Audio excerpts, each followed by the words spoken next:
The views and opinions expressed in this podcast are those of the individual guests.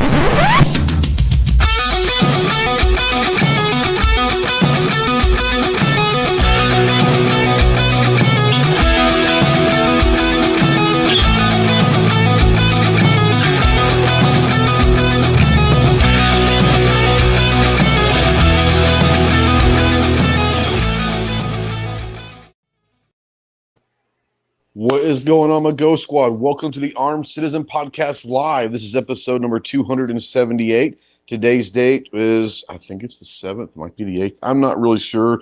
My week has kind of gone weird, but it's sometime in February of 2023. I think it's the 7th. It is a Tuesday. So we are live, as always, on YouTube. If you're out there in the live chat, then go ahead and say something. We don't know that you're out there unless you do. If this is your first time to the channel, to the show, I'm sorry, I'd leave now, but we're going to try not to make you any, dumber. We're hoping to make you smarter. We're honestly just trying not to make you any dumber. But if you want to leave a comment out there or ask a question, go ahead and tag myself or Clover or anyone out there, and we'll try to get those questions to our guests and all of that. If you want to text into the show, yes, you can text into the show. Utilize a Ghost Tactical Hotline presented by our good friends Ryan and Shelly Gates over at Aegis Gun Care. That number is 530-364-4678. And go check out aegisguncare.com. If you're a veteran, really anybody, but especially if you're a veteran and you're in that hole, you're in the darkness, and you're looking for that light, call me, text me, email me 24/7. I cannot give you medical advice, but I could probably be a pretty decent ear, maybe talk you through some things. If you are looking to get some medical attention, remember two things. One, you are not alone in this fight. You have a lot of brothers out here that are willing and able to help you in any way possible. And two, the world is a much better place with you in it. So please, utilize the Veteran Crisis Hotline, 1-800-273-8255. Once again, 1-800-273-8255, the Veteran Crisis Hotline. We are spotlighting, as always, the United States Marine Corps. So if you have any questions on what it takes to earn the title United States Marine, see the website marines.com. And as always, we're a very proud member of the Self-Defense Radio Network. Go check out all your favorite pro gun, pro 2A podcasts over at selfdefenseradio.net. Let's bring in our special guest and our quasi co-host. I mean, hell, he's been with this for pretty much all 278 episodes of this from the great state of Texas, the leprechaun himself. What's up, Flo? How you doing, man? Yo, waiting on some storms, man. Yeah, they're coming. They're definitely coming. It's been sprinkling here pretty much all day, but I think the heavy stuff's going to come here in a little bit. Yeah, same. Yeah. Hopefully we can get out before it gets too rough. I think we'll be all right. It's supposed to come in like around 10 o'clock here. I don't know. It might be down there a little bit earlier. I don't know. But we'll see. Speaking of riding shotgun with us, as always, do you have a shotgun of the week? Let's go with a Nature Huntsman 12 gauge. Can do that. Okay, you're speaking Greek to me, but it sounds interesting. Explain that for people that don't know what the hell you're talking about, like me. Break action, muzzle loading, percussion cap, black powder. Oh wow. Okay. You're getting deep into the fudge shit now. Why not? Why not? You might as well. If you're going to do it right. That's right. Before we bring in Casey real quick, I do want to, for those of you who've been watching the channel and kind of been knowing for the last few years, a couple of friends of mine, Danny and Josh, are part of what they call the MARSOC 3, who were very, very falsely accused of manslaughter and negligent homicide for a fight that happened a few years back in Iraq, and they were basically thrown under the bus, and the trial's been going on for about 4 years now. Finally came back last week as a not guilty verdict for Josh and Danny, which is obviously what we knew the whole time, but it was nice to hear the court and the court martial decide that they were not guilty, but they still have a huge fight because there's one little thing that's a hiccup that could still end their careers. Not facing jail time, but they could still end their careers and in their retirement, spent the last 20 plus years of their lives kind of erased. So we put a video out that in a couple of days, and hopefully you guys can help support this. And basically we're going to ask you guys to contact your congressmen, senators, governors, anyone that might have some political pull. get it straightened out. But I'll put a video out there probably Thursday and kind of let you guys know what's going on. But anyways, we see Kyle Wade out there, a buddy from Anderson Manufacturing. What's going on? I see a bunch of people out there. I'm going to run through real quick just to say hi to the people that are out there. Like I said, we don't know that you're out there unless you say something. But Buck's out there. Gizzard Gary's out there. Hillbilly's out there. Rich White, the 1%'s out there. Let's see here. Chris from the 740's out there. Gun Snob's out there. John's out there from True Shot, our buddy John out there. Clover's pulling double duty. Wes is out there. Got a bunch of people out there. Gunpowder Beauty, hello, darling. Guys out there. Aegis, what's going on, Rod? I wish it was Shelly, but it's Rod. It's okay. We'll take Rod. Casey knows Rod and Shelly very well as well. So he knows exactly what I'm talking about, which I like Rod, but I really like Shelly. So, R4's out there. Let's see. I'm sorry. I'm missing people. My bad. I'm just kind of running through this. G23's out there. Just try to get through this so we can bring Casey in and start talking. 2 Live Moo's out there. One of the best names out there. 2 Live Moo. Ozzy's out there. What's going on, Ozzy? Okay. If I missed you, I'm sorry. But like I said, if you're out there and you have any questions for myself, Clover, or for Casey, make sure that you go put those out there, and we will address those if we can. X Adam 1's out there. What's going on? So we got a special guest tonight, and we're bringing Casey in. And I guess, Casey, we met, I don't know, 4 or 5 years ago, whatever it was, for the first time with Antares, and Clover met you, and we're all been friends ever since. But been through several different events with you guys over the years, and watch, we met you through Antares alignment. Oh, we got a super chat for $4.99 out there. Thank you for Guy. We do not ask, nor do we really encourage super chats, but as you guys mostly know, that if you have a super chat, all of that goes towards sending care packages to our troops downrange. So thank you for that. We don't keep a penny of those. We actually will cover the amount that YouTube takes out of that and make sure that the whole super chat gets towards some great organizations that send care packages. So thank you very much, Guy. Appreciate that.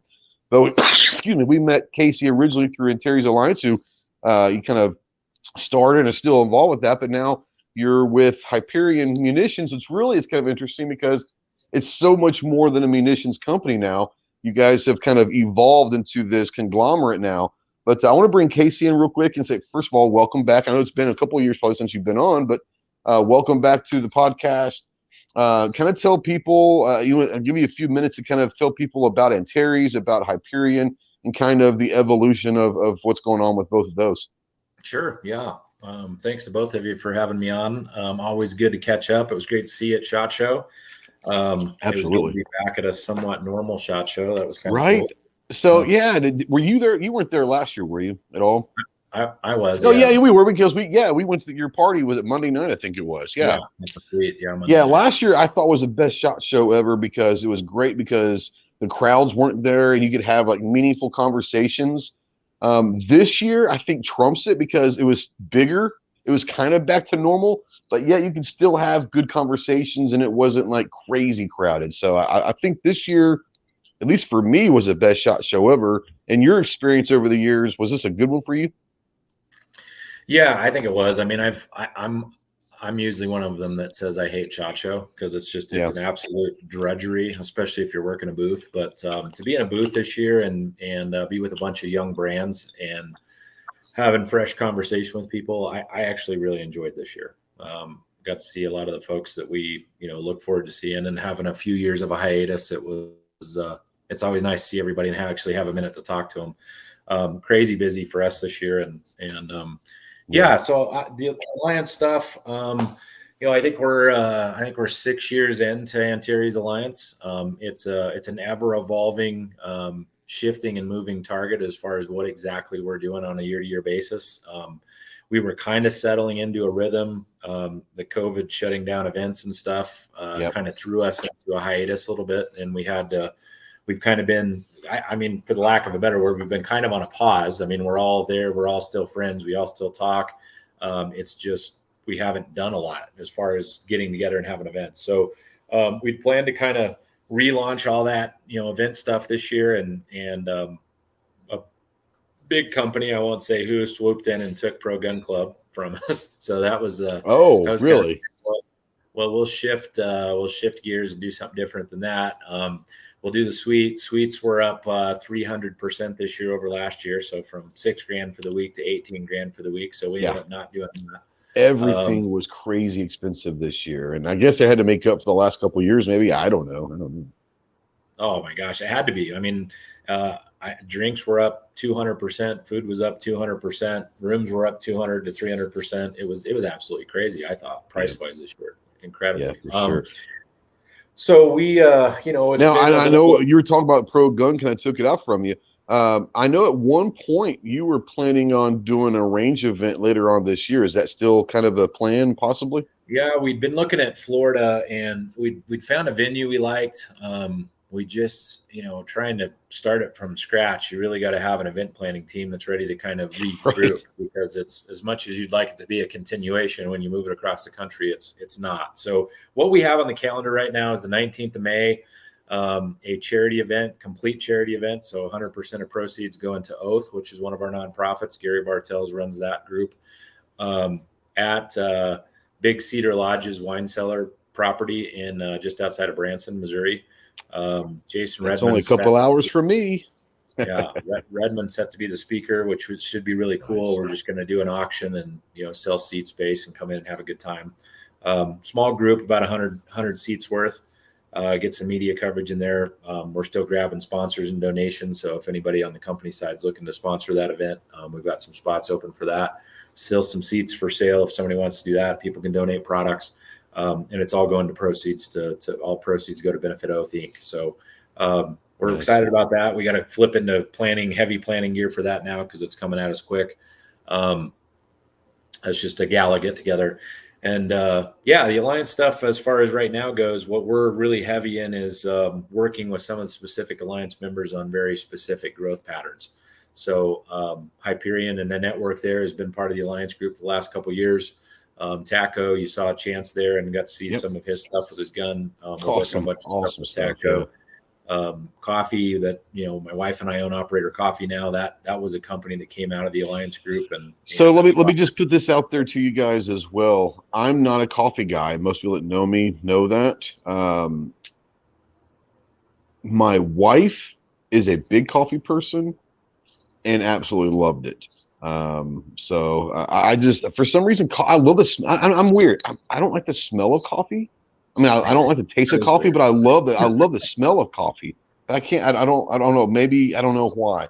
Maybe I just haven't figured out the right combination of sugar and cream, or just going black with it. I don't know. I told you that's what it is. I know, but what you drink is not. Yeah, but what you drink isn't really considered coffee, bro. It's like chocolate milk. Come on, let's be honest. Whatever.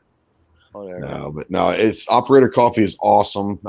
You sent me some stuff in the wintertime, and it was great. My wife really liked it. But yeah, it's one of those things where it smells wonderful. So I'm assuming it tastes great if you're a coffee person. And I'll get into coffee eventually. I don't think I'm old enough yet. I don't feel like I'm old enough for coffee. Usually the military solves it, man. You usually just acquire a taste by necessity in the military. No, this is true. I drink a lot of Coca-Cola. So my caffeine comes from soda, unfortunately. I'm a soda guy, so what it is. But yeah, I know that we're going to jump into Hyperion here in a second. Before we do that, you guys know that every Thursday, Saturday, and Monday, we go through our Ghost Tactical polls.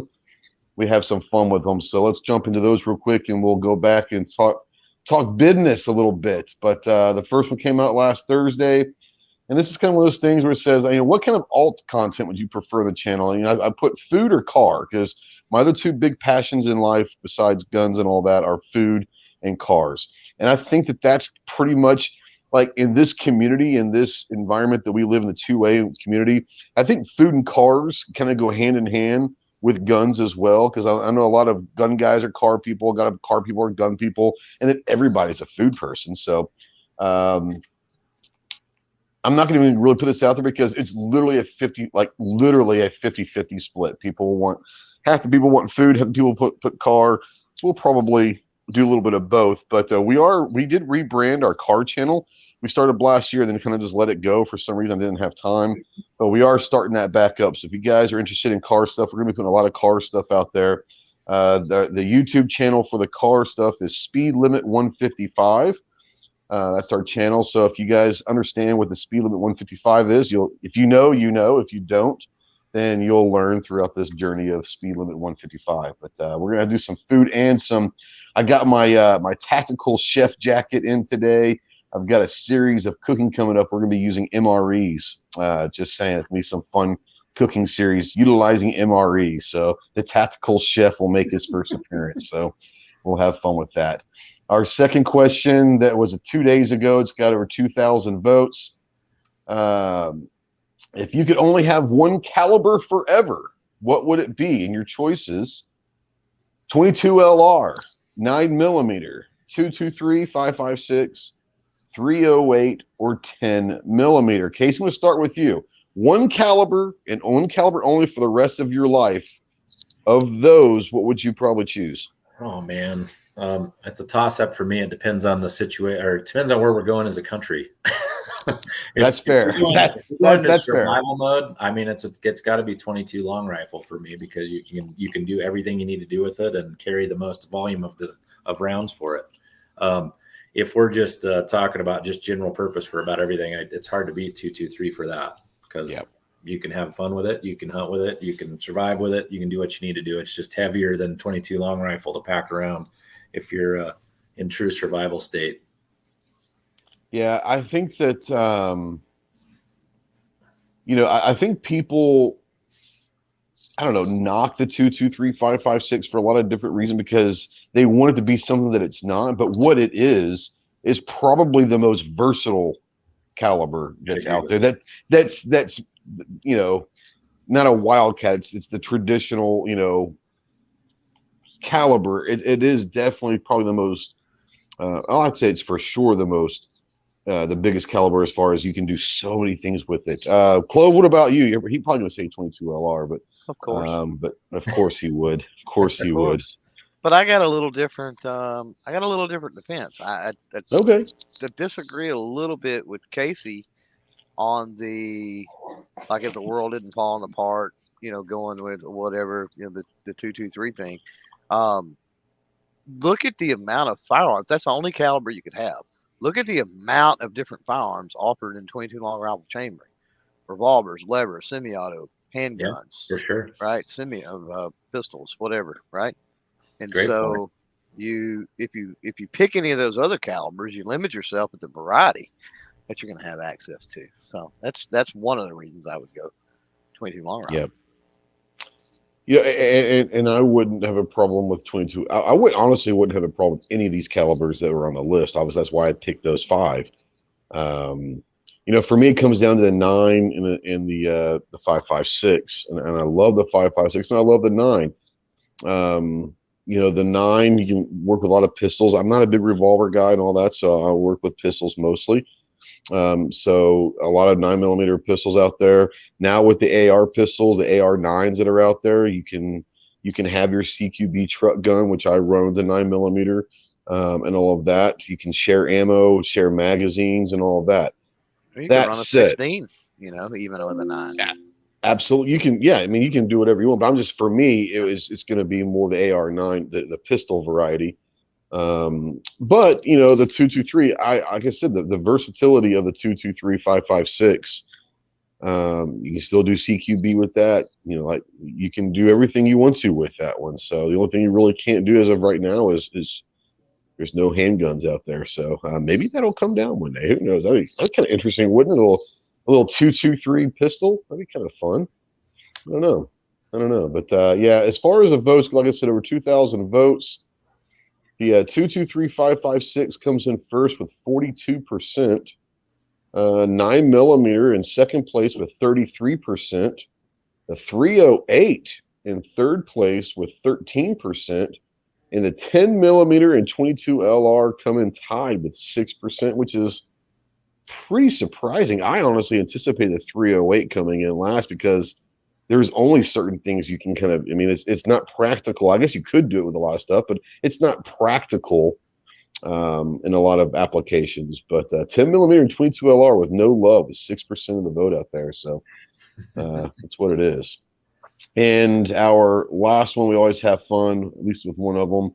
Of these, which is your favorite gun movie? You got The Equalizer, you got Hitman, John Wick, and Sicario. I mean, I know we kind of pretty much probably know where this is going, but Clover, of those four, now Clover, you've never seen any of the John Wick, so you wouldn't know if John Wick was a good gun movie, which is blasphemy to begin with. What is wrong with you? I hear it is. I hear it is. Yeah. John Wick 4 comes out in March, by the way. The trailer was just released, so it looks pretty damn good. You know, we'll see. I think you need to watch the first three leading up to March 23rd. I'm just saying. Yeah, like I don't have better things to do, but I get you. All right. If you had to choose one, Equalizer, Hitman, John Wick, or Sicario, favorite of those, the favorite gun movie? I don't know. I like Hitman. Hitman was good. They're all good.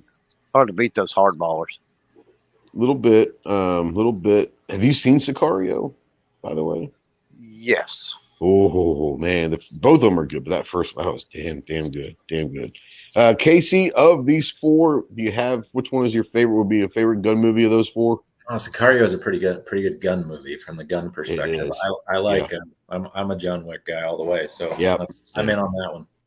Hard to beat. Yeah, I mean, like I said, I knew when I put that one in there, it was going to be a landslide. I mean, it's just what it is. But you can't mention gun movies anymore without the John Wick series. I mean, they've really just kind of taken it over.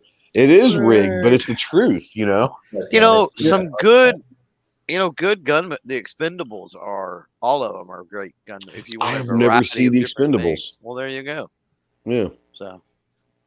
For the variety that's there, I mean, you got I've seen bits and pieces of the first one. That's one with like Bruce Willis and all the big names of the first one, right? Yeah. Was Bruce Willis in the first one? I can't remember if Bruce Willis was in the first one. I don't know. They had a bunch of big dogs there. Yeah. All the action guys are in there. Yeah. 82% say John Wick. Not a surprise. Little surprise. The only surprise is it's only 82%, but Sicario comes in second place with 11%, Equalizer in third place with 5%, and Hitman and Deadass last that agree with Clover at 3%. So this is one of those weeks where I'm dead last on all of them. Apparently, it's okay though. I mean, it's what it is. You'll get used to it. Yeah. There's a lot of pores out there. What can I say? I don't know. That's right. Before we jump into the Hyperion conglomerate that is with Casey, Clove, anything out there that you want to bring up? Absolutely 100%. I can't believe that you're like, did we go to the and Terry's thing at the party? You don't remember the freaking 18-mile hike to Caesars? I do. Well, see, it didn't hurt me. It didn't hurt me as much as it did other people in our crew. My God! I honestly, and Casey knows this. Like we were at SHOT, and I said, let's just walk over. We'll just walk over to Caesars. It's right across the street. It's right there. Yeah. And it hurt a couple of people in our group. Did not feel great after that walk. We actually Ubered, I believe, back to Venetian. We Ubered to like the complete opposite side parking garage, and then had to try to navigate that mess. But it was still a walk back. I will tell you what was even more difficult than the walk over to Caesars is once you got to Caesars, trying to figure out which freaking building that you guys were in. That was amazing. Because nothing was marked right, and there's construction going on here and there, and all that. But we finally got there, and it was fantastic as always. You did a great job putting this together. It's good to see, some of the people you don't get to see sometimes, but maybe once a year. It's really good to see, everyone around and all that. But aside from bitching about me making you walk, Clover, do you have anything else that you want to bring up or anything out in the chat? Making me walk. I was just bringing up that was an experience. I was saying you shouldn't have forgot because it was a memorable walk. Well, it like I said, it didn't have the same effect on me as it did with other people. Just saying. Yeah. Okay. But I'm also used to walking. You keep telling yourself that, but okay. Moving on. Okay. There's not anything out there yet, but I'm sure there will be as we move forward. Yeah. So drop questions out there, and we will get to them. Absolutely. So going back to Hyperion now, you've been with them for a couple of years now. Like you said, you kind of got to know them through the alliance as well. And I've shot some of the veteran ammo, which I think is phenomenal. You've got some hollow point, you've got some full metal jacket stuff out there, and now they're expanding. The veteran ammo is expanding the line to different calibers and different things as well. And that was kind of my first introduction to Hyperion, was through veteran ammo last year with you guys. But I know now going to SHOT and meeting with a bunch of the guys and Chance and Josh and all those guys over there in the booth was like, you guys are on a mission. And I know that you guys have expanded the company. And like I said, there's going to come a time pretty quickly that you're not going to be just have to call yourself Hyperion Munitions, because you're no longer a munition company. But kind of tell people about Hyperion, kind of where it started, how it started, and then where you guys are now. And I know you got a bunch of cool stuff and you're excited about the future as well. Yeah. Before we do that, I just activated a discount code for this crew. Nice. Freedom 20, all caps, for 20% off coffee if people want to check out the coffee. So go to Operator Coffee or go to the Hyperion or operatorcoffee.com and put in Freedom 20, get 20%. Freedom 20. Clove, if you don't mind putting that out there. I'm on my phone, obviously. Yeah, there you go. Operator Coffee and Freedom 20. I'm telling you, bro, it's good stuff. It's worth trying it. So Hyperion stuff. I started working with Dane Thomas, who's the owner of Hyperion, Marine Corps vet, great dude. When I was actually of course, yeah, obviously Marine Corps dude. When I was at Fiocchi, he was a customer of ours. So Dane in that genre was loading some. He started out doing some reman stuff like a lot of small ammunition loaders do. Grew over time, got into working on bid projects and working with some of the big manufacturers to get into bid opportunities, being a small veteran-owned business, and started to expand his business that way.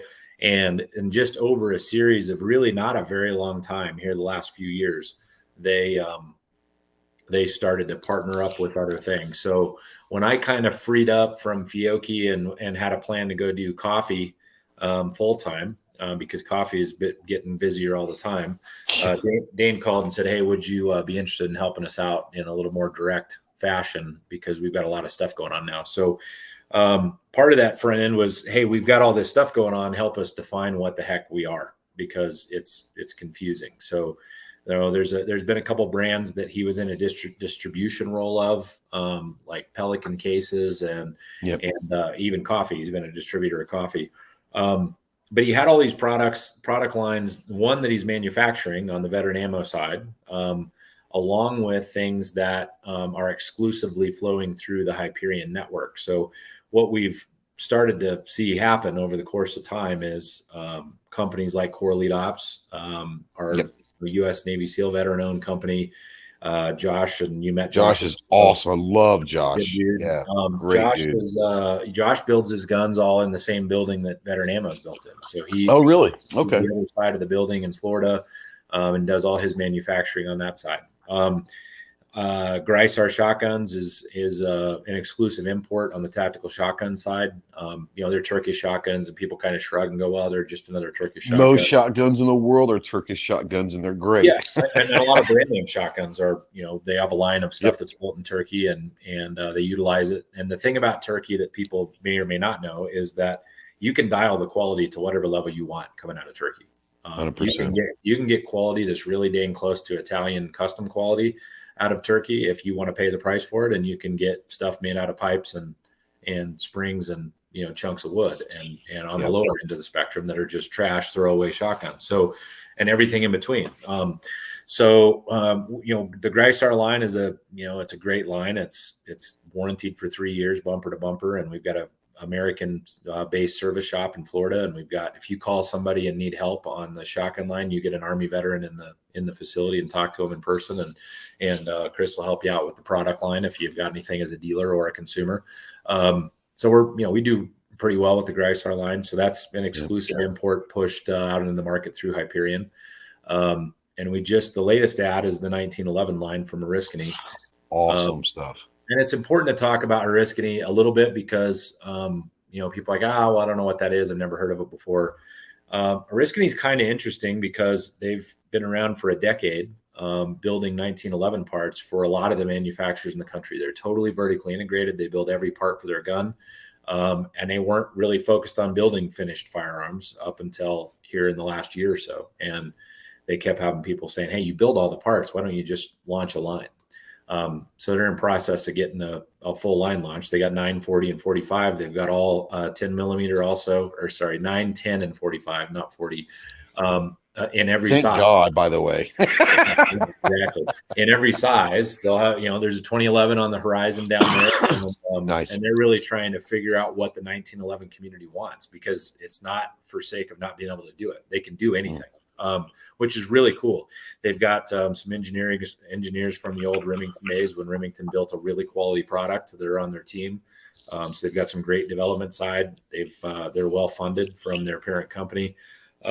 They're a brand to look at for sure. And so they've come to us and said, hey guys, we're interested in building guns. We're not sure how to bring them to market and how to get them out in front of people and explain the product line to them.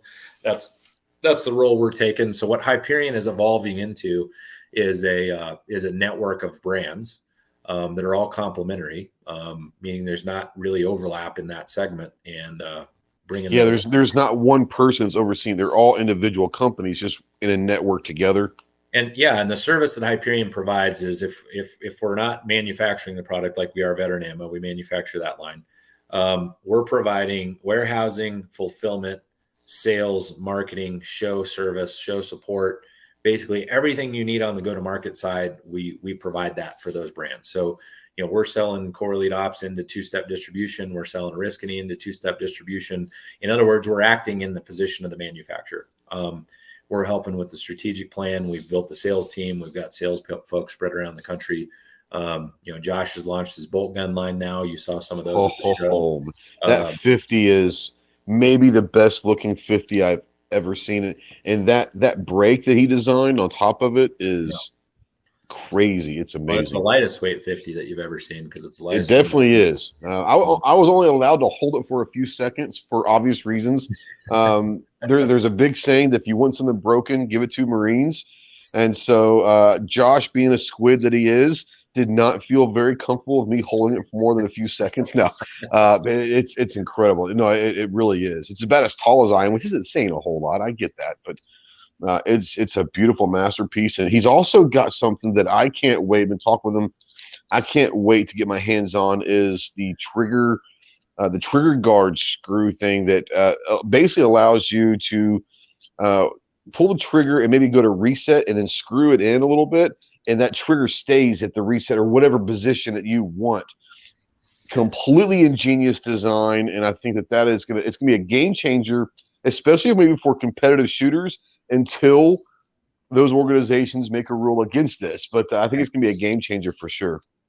Well, we put that, so it's called the Precise Trigger Controller, the PTC is what that product is. We've got the patent on that product now. We had the prototypes at the show so we could show folks and put it in the hands of shooters and just get their feedback. It's going to go into full rate production going into Q2.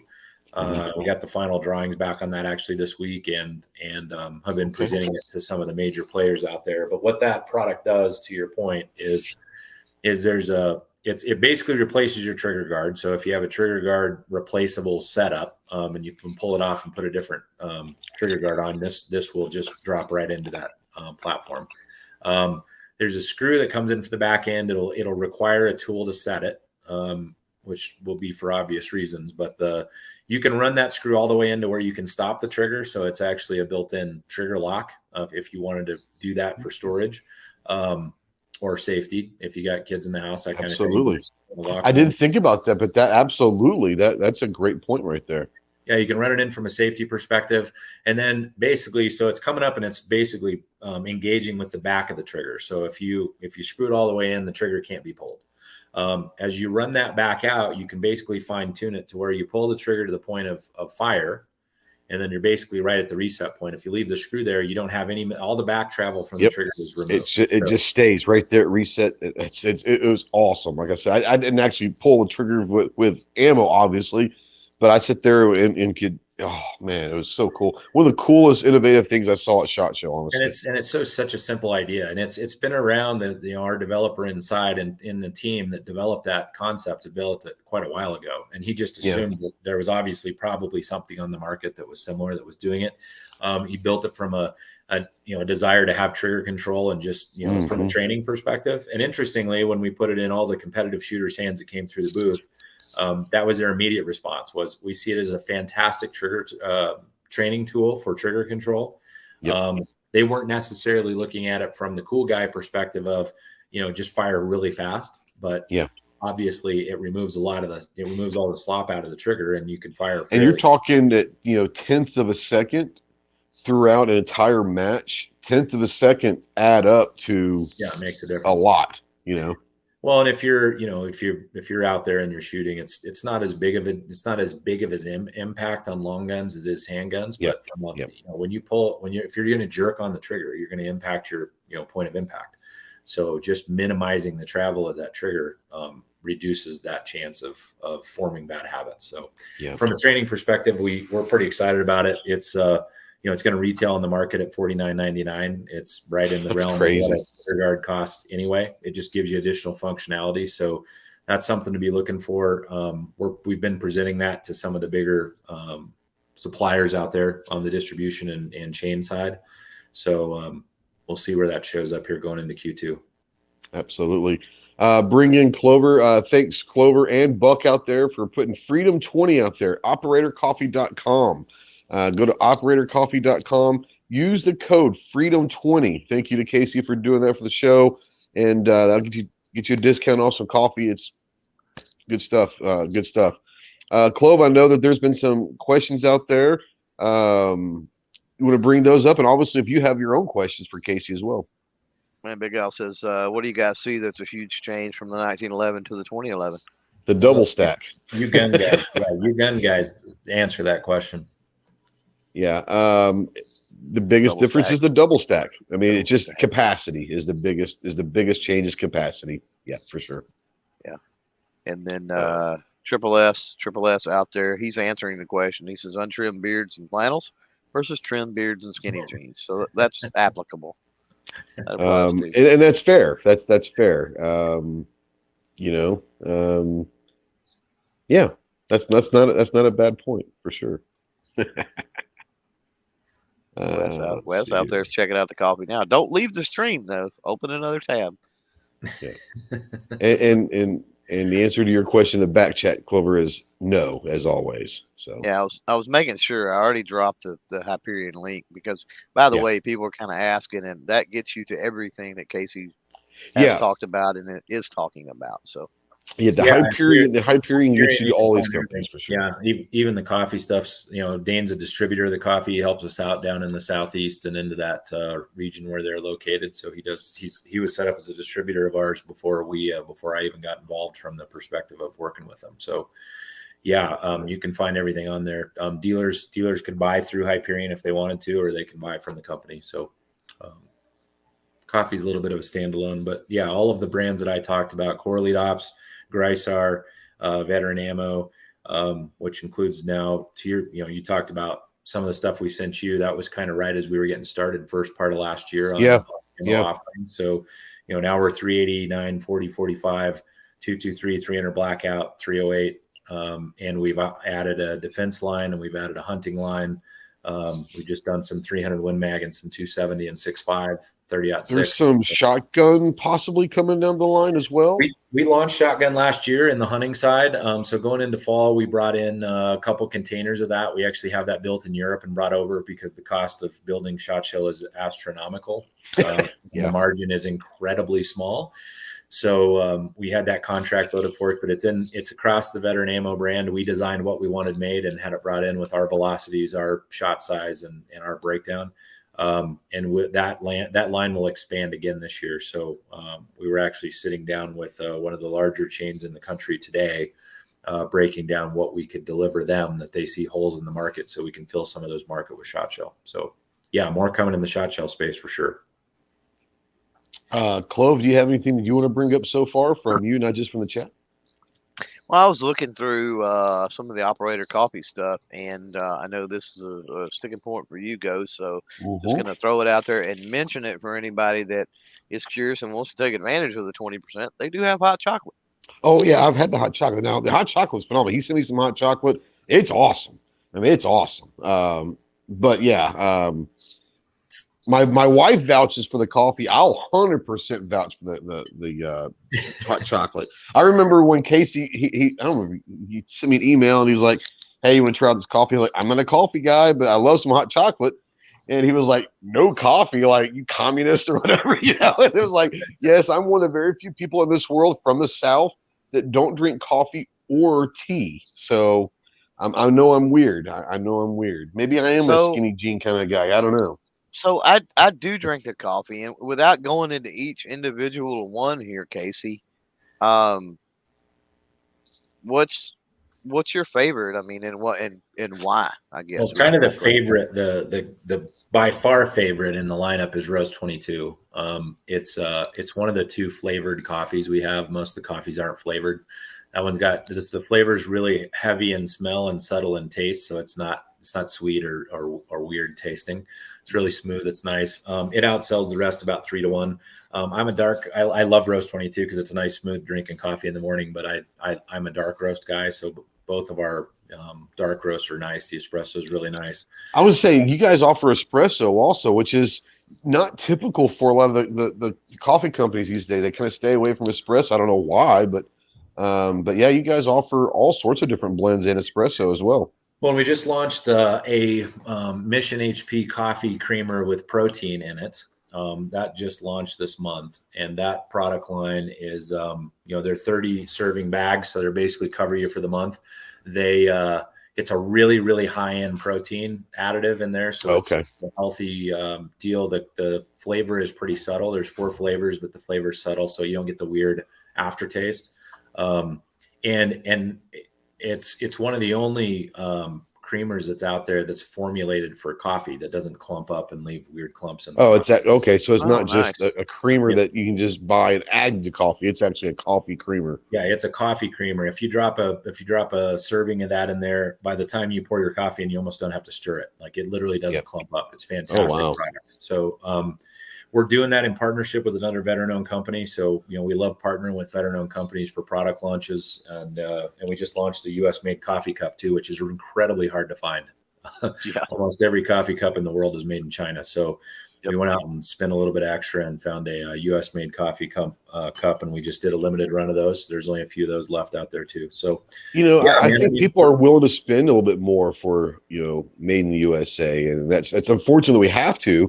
But I think especially now, the last few years, we've seen that. I mean, we have the cheaper coffee cup if somebody doesn't want to spend. Sure. You have the folks that don't want to spend as much and don't care about where it's made. But for the Made in America crew, we've got that product. It does cost a little more, but it's a nicer coffee cup too. It's incredibly nice.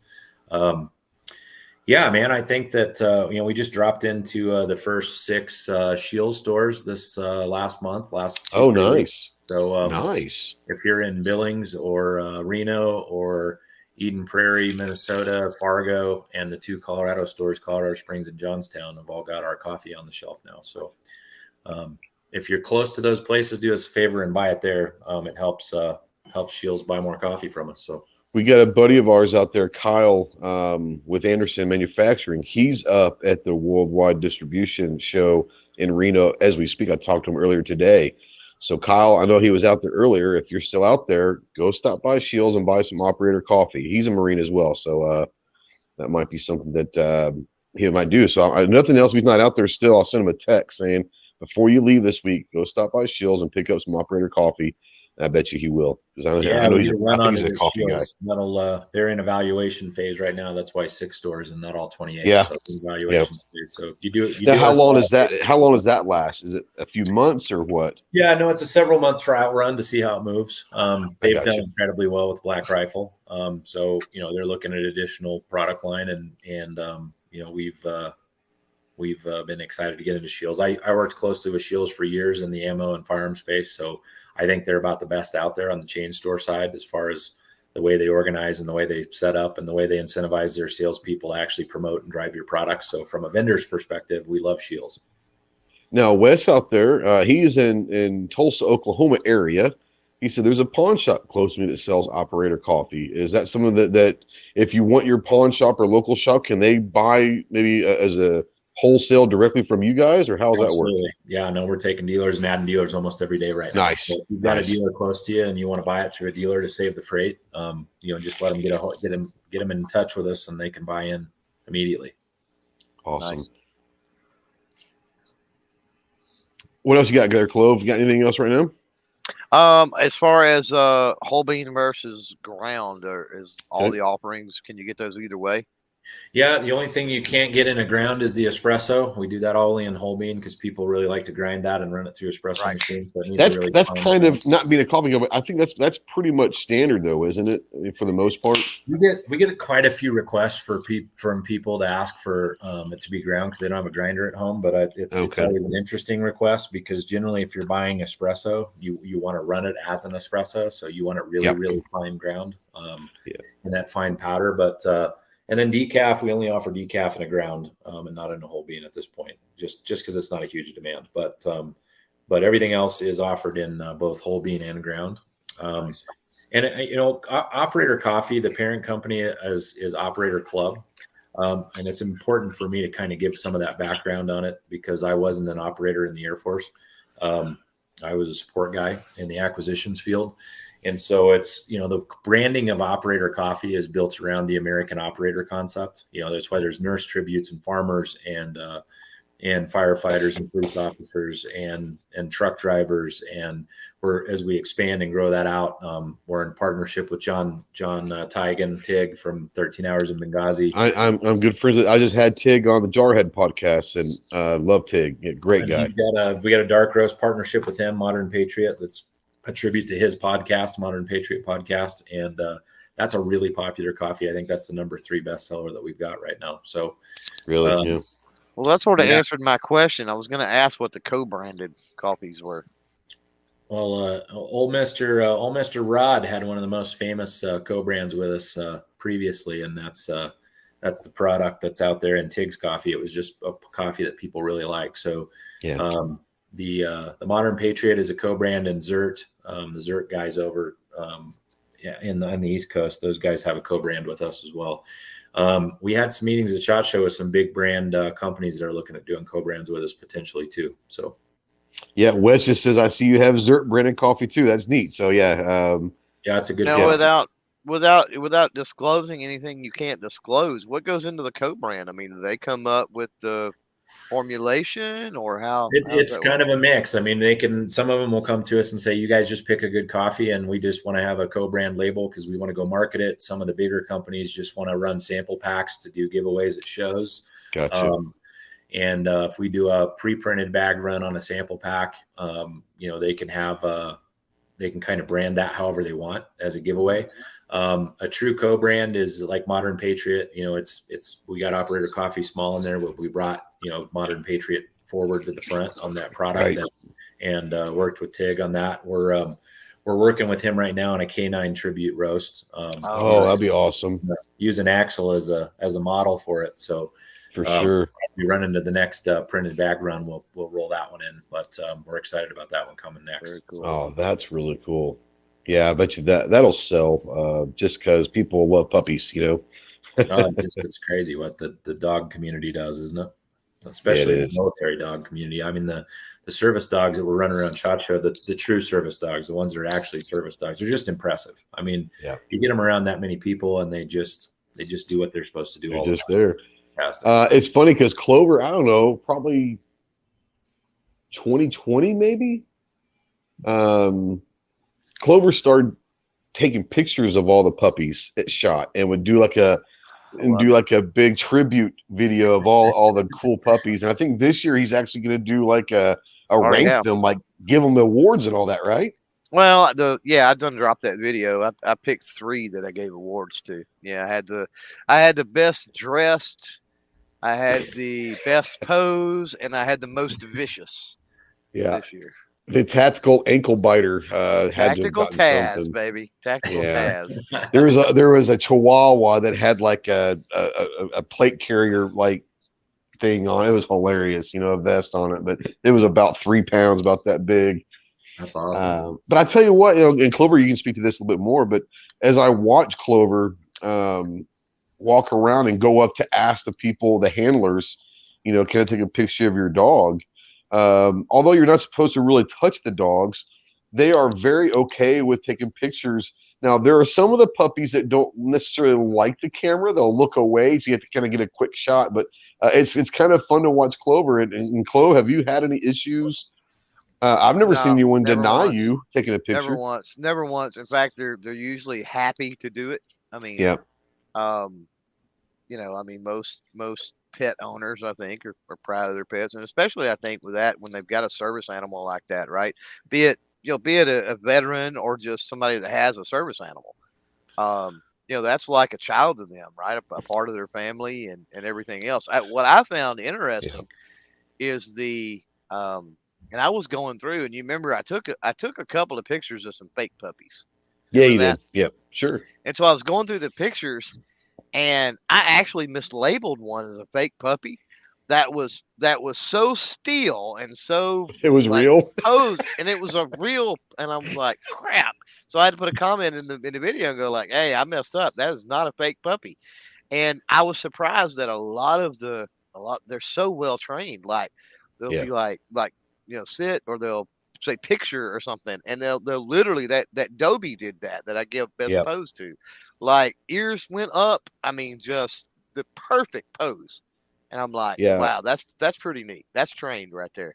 It was weird. The canine that we worked with back in the day, and Corey was our handler, my buddy Corey, and you could he was a shepherd.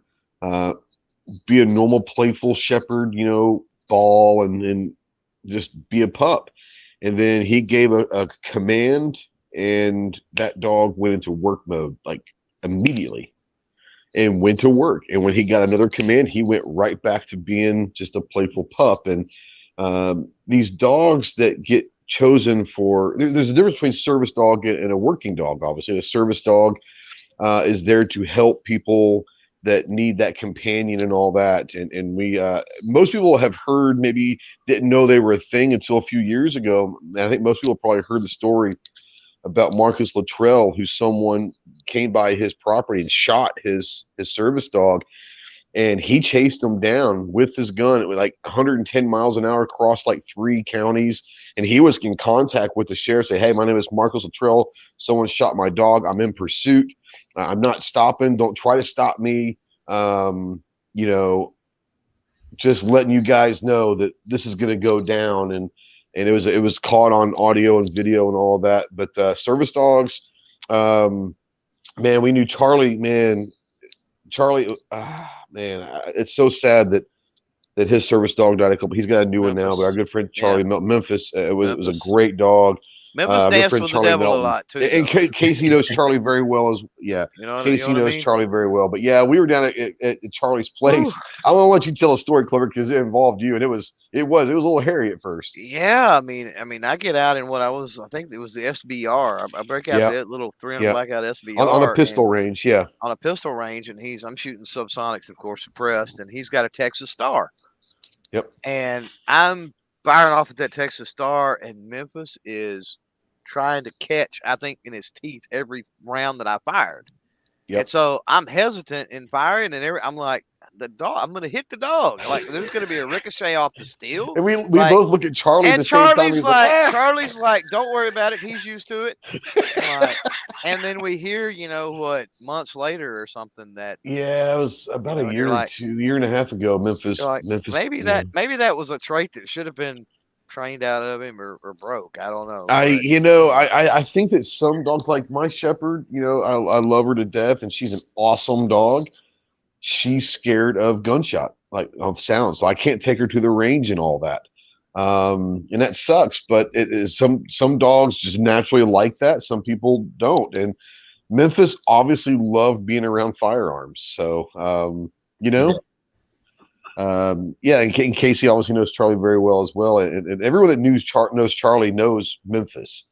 And that was an awesome dog. I remember we pulled up to the proper, I wouldn't even say to the ranges. We were still a couple miles from actually the range down there. Full sprint the entire way. And he pulled up to the gate. And Memphis jumped out and sprinted 2 miles through the range. It was awesome. Yeah, once we got to the gate, Memphis did not want to ride. He was like, this is my range. Yeah, it was crazy. Yeah, it was great. The service dogs and all that are awesome. The working dogs are awesome. There are a bunch of organizations out there that do really great work. Not just with the veteran community, but there are a lot of service dogs and companion dogs for veterans and all that. But anyone, the service dogs are phenomenal, and I think most of them I see are like labs and stuff, which have the most awesome personality in the world. I saw more Belgians at shot this year. I love Belgians. I have a shepherd, but I love Belgians. Yeah. But I saw more Belgians this year than I have in years past. Yeah, there's a bunch. But they're great dogs as well. So, yeah, I digress. We're getting off in the weeds about dogs. But coffee and dogs, and everybody thought they were going to get like guns and stuff. Yeah, you never know what you're going to get around here. But coffee and dogs. I mean, can you go wrong with coffee and dogs? Let's just be honest. No. Or hot chocolate, coffee, and dogs. How about that? Solid topics. Yeah, you were talking earlier about the espresso. My daughter is an espresso person. And she's got her own espresso thing, and she's one of those that she wants them in whole beans so that she can get it exactly how she wants. And I guess that's a thing with the espresso crowd is they have their own way that they want it. And I guess how you grind it tastes different, or I don't know the whole thing, but that's what it is. But Wes says Memphis is a cool name for a dog. It was a cool dog to begin with. Memphis was a great dog. Dog that chases cars, eventually they get a bite of the tire and that's it. Well, unfortunately, sometimes that happens. 105-pound lab. That's an awful big lab, isn't it? That's a big dog. It's a big lab, yeah. Yeah, it's a big lab. Now, Defense Dad says, don't give the dogs coffee. Most dogs are nuts enough without caffeine. This is true. I'll give you that one. I do pour over, so I like my beans ground a little bigger. I don't know what that means, but that sounds like he's a coffee guy. So yeah, he's a coffee guy. Yeah. All right, we can continue talking about coffee and dogs and all that. I do want to kind of give you a second to maybe talk about what we talked about, what's going on right now, what's coming down the line, but the future plans. I mean, are y'all planning at Hyperion to expand even more, or are you always looking for more companies, or what's the deal with that? Yeah, the inside scoop is that there's an optics line, full optics line coming shortly. Oh, really? It'll be kind of interesting. Samples just arrived, and going through those and doing the test on those. Pretty happy with the way those are lined out, and working on a case line as well for gun cases. So, I mean, Dane's plan and focus is to, either make it himself, source it, and provide people complete packages. It goes back to the military mindset of buying full systems. And you can come here and leave with everything that you need. Right. So, if it's from the concept of outfitting dealers too, they need all those products on the shelf. So whether they're buying them in a package or they're buying them separately, it's about servicing our dealers a little bit better and putting quality products out in the market and connecting with them. I've been really happy with the way the Veteran Ammo brand has done. It's been a hellacious time trying to find all the components that you need all the time. Oh yeah, I can only imagine. Pricing is a nightmare. Everybody's seeing it at the shelf, but when you're the guy making it, you're seeing it there too. I mean, the cost of powder and primers is just through the roof. With the continued shortages of that stuff, the brass, raw material, metals, just the metal prices are up. Everything's up. I mean, the cost of everything in the world is up. So it's kind of hitting everybody. So we're not loading 223 actively right now because we can't do it in the price window. Yep. For us to go buy the components and build a 223 round that's a quality round, it's retail price by the time it comes off the line. So it's that egregiously out of center on the manufacturing side. We're making 9mm projectiles in house now. Okay. Cost down quite a bit. Yeah, I mean, we're expanding all the time. We're adding more calibers all the time. We'd have a full book offering of everything that you could want if components were readily available. So now are the 9 projectiles plated, or what are you doing with those? True FMJs. So they're pressed FMJ projectiles. Awesome. Done in a big bullet press there at the factory in Florida. So doing them right. That's what you're saying. Yeah, you guys will have to come down and check out the factory. I mean, for Dane being, I'd love to. That'd be awesome. It really would. I'd love to do that. For us being what I call a mid-tier manufacturer size-wise, the capabilities that Dane has put into that factory are very, very impressive for a loader of our size. And he's definitely invested in the quality machinery for the loading equipment, the priming equipment, the bullet presses. We draw all of our own lead ingots and draw the lead wire ourselves inside the factory. So the vertical integration continues for us. Wow.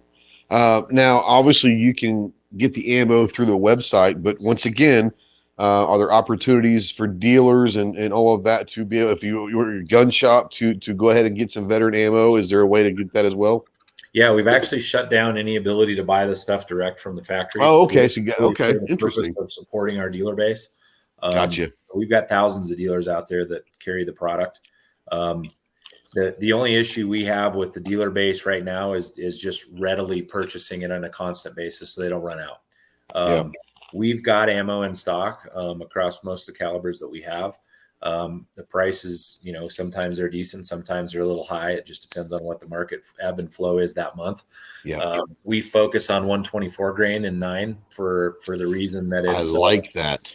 It's fits the NATO side, and it's preferred by operators. It's preferred in that space here. If you buy a Hall Point, you're generally buying a 124 grain. So we do all of our FMJs there. It costs about the same to manufacture, and you get a little bit more bang for your buck in the product. So, what a lot of people don't understand is, we'll just call them, most of the guns that are foreign made and imported in, you really almost need to break in the first 100, 200 rounds in these guns with 124 grain, because that's what they're using. There's the NATO ammo over there. And so breaking in a lot of these guns, even the American made guns, it's never going to hurt to break in a 9mm handgun, at least the first couple hundred rounds of 124, then go to 115, get everything worked out, the springs right where you need them and all that. A lot of people that will say, I bought this gun and I'm having issues with feeding or whatever and cycling. What they don't realize, it has nothing really to do with the gun. It's just you probably need to run some 124 through it. And so I like the idea. When I was shooting competition through IDPA, I was actually using 124 grain as my competition round because the power factor would you maximize everything you want.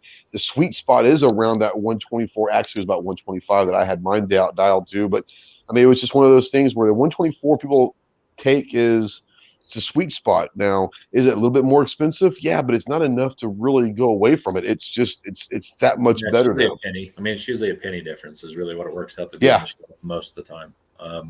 And depending on how the market's acting, sometimes it's the same and sometimes a little more. But it floats around for sure. But so let me ask you this, and I don't know if you can answer this for me, just because I'm interested.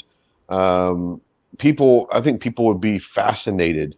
When you guys, let's say you've got everything set up to run 9mm and you're manufacturing 9mm ammo. If you're allowed to talk about this, I don't know if you are or not, but if you were to say, hey, we're going to run everything to manufacture 9mm that we've got, and we're going to run it for 24 hours.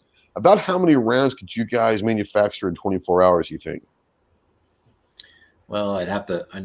I look at it from a monthly basis. So even better. So in a month, how much could y'all do if you had to? About 10 million rounds a month. Holy cow! Wow. Okay. Yeah, we can crank through more than we can get components for right now. So there's open capacity on machines right now. Just waiting on. We're usually waiting on powder and primers. Is what we're usually waiting on. And I sent you when I sent you samples. I sent you ones in the NOS 3 2-piece case, right? Yeah. You get those. That's a cool thing to talk about too. If people aren't familiar with it, it's not new. I mean, that 2-piece case for NOS has been around for well over 10 years. I think I was still working at ATK back in the day when they launched that product. Wow. Back in the day, huh? Back in the day. That's it's a steel body and an aluminum base that's been, put together in 2 pieces. So inherently you think about it and go, that seems like a bad idea. Those cases have been tested, and the reason we use them in some of our rounds is that you can feel, if you pick up one round, you can feel the difference in weight, first of all. So it's lighter, it's much lighter. And they created it from the thought process initially of lower cost materials and reducing the weight for in the field, really looking at military contracts, because there was a big period of time where everybody was trying to get weight out of everything that they made for fuel savings and efficiency savings in the field and the military side. But what's really interesting is that you can reload that case about 100 times before you get to a point of failure, and you can't really. So 100, 100 times, and you can't overpressure the case. So with that steel body on it, you can't get enough powder in it to overpressure it either. So there's a lot of things about it that are really cool selling points, and that product sits about a penny higher on the shelf than a standard brass case. So I was going to ask you that. So someone does a lot of reloading, and they look into that 2-piece case, and they think, well, that's going to be way too expensive to reload with. It's minimal. It's negligible. And you don't have, because it's steel, you don't have to trim the case. You don't have to, you get brass every time it just stretches out. You got to trim the case back down and get it back into the right shape. But this case is rigid and it's robust. And with the aluminum base on it, it really removes the impact that people have on the negative side for steel anything, which is it's hard on the action. But when you have that aluminum base on it being soft, it's not even hard on the action. They do really well. And tough on extractors, especially. Yeah, it's hard on extractors for sure. Yeah. That's awesome. Yeah. Chloe, got anything? I do. I'm going to shift the topic just because. Go for it. Shift it. And the link's out there so everybody can check everything out. But Freedom 20, Hyperion, munitions.com or operatorcoffee.com. Freedom 20 gets you a discount on the coffee for sure. Thank you for that, Casey, by the way. Go ahead. So you and I seldom agree on anything. This is true. This is very true. And especially when it comes to couple, man, I'm telling you. And especially when it comes to shotguns. But look at this. Look at this. Are you talking about the bullpup? Or are you talking about the AK one? Oh, the AK one, yeah. It's pretty awesome. Right. Pretty awesome. Right. Just saying. Yep. I think everyone could agree on that, can't they? I mean, honestly. That's pretty slick. Everyone can agree on an AK. And it says it's 20 gauge, which is like, okay, that's interesting. I'm as you know, Clover, I'm not a shotgun aficionado. I do have many of them. I don't utilize them as much as I probably should. My favorite gauge is 20. I think it's just a fun. 12's fun. You can have some fun, but 20's got the perfect gauge. It's kind of with a 9mm. You can just have a lot of fun shooting and not have to worry about your shoulder being bruised the next day, Yeah, there is that. Yeah, it's a lot more comfortable to shoot for sure. Yeah. Yeah. There's all sorts of, and I did a video kind of recapping the best of shot, and a lot of the brands you see in Hyperion are featured in that video because of that. They got some really cool stuff. Let's kind of go back to some 1911s real quick, because 1911s, they've never really left, but in the last couple of years, 1911s are coming back hard and strong and all of that. With your guys' 1911s, what are kind of some of the features that people can be looking that might be a little bit different than others? Yeah, I think the thing that I think is cool, I mean, 1911s and the pistol world are kind of like the AR and the rifle world, because there's a lot of modularity to them. You can do a lot of customization. You know, you can swap a lot out. You can swap the grips out. You can swap the sights out. So you end up with something that really fits. You know, so if you're a gunning person that wants to build yourself something custom in the pistol space, it's a nice option for people. It's a nice heavy duty full frame weapon system. You know, there's a lot about it that's interesting for sure. There you go. Thanks. So if we look at that is a high. You felt the gun, so you were able to kind of see the quality on the manufacturing side. They're a very quality product. I'd put them up with Springfield and Colt for sure in the quality aspect of the manufacturing of the gun. This product is kind of the entry level baseline model. So there's a few things that you don't necessarily have in the system that people in the 1911 space kind of like. They like flared mag wells, for example. This particular product doesn't have that. They like the beveled barrel. This one doesn't have that, but it cuts quite a bit of the cost down. So you're down between $1,100 and $1,200 for this product by the time that you're ready to buy it. Now we have the ability at Oriskany to do all of those other things. We can swap out grips. We can change the sights out. We can do flared mag wells. We're going to do the beveled barrels, and all of that's there. So you can almost get to the point with this brand where you can dial a 1911. So what we're doing going to dealers is basically laying out to them that, hey, you have an American manufactured product, totally vertically integrated. They build all their own parts. They've been building quality parts for over a decade. They've exhibited at SHOT Show on the first floor as an OEM manufacturer for the last 10 years. I mean, they're not new by any means. They're not just popping into the market going, hey, we know how to build a product. So you got a quality product. And because they're totally vertically integrated, we have the ability to go to a dealer and say, hey, what would you like your 1911 lineup to be? And as long as you buy at least 10 of them, that's not a big buy-in for guns for most people. They can pick out what grips they want. They can pick out flared magwell versus not. They can have the barrel swap out. They can have the color that they would like. We can laser engrave their logo on the slide or something that they want on the slide. Cool. And so there's some of these kind of base lineups, and then you felt the coating from the taco side.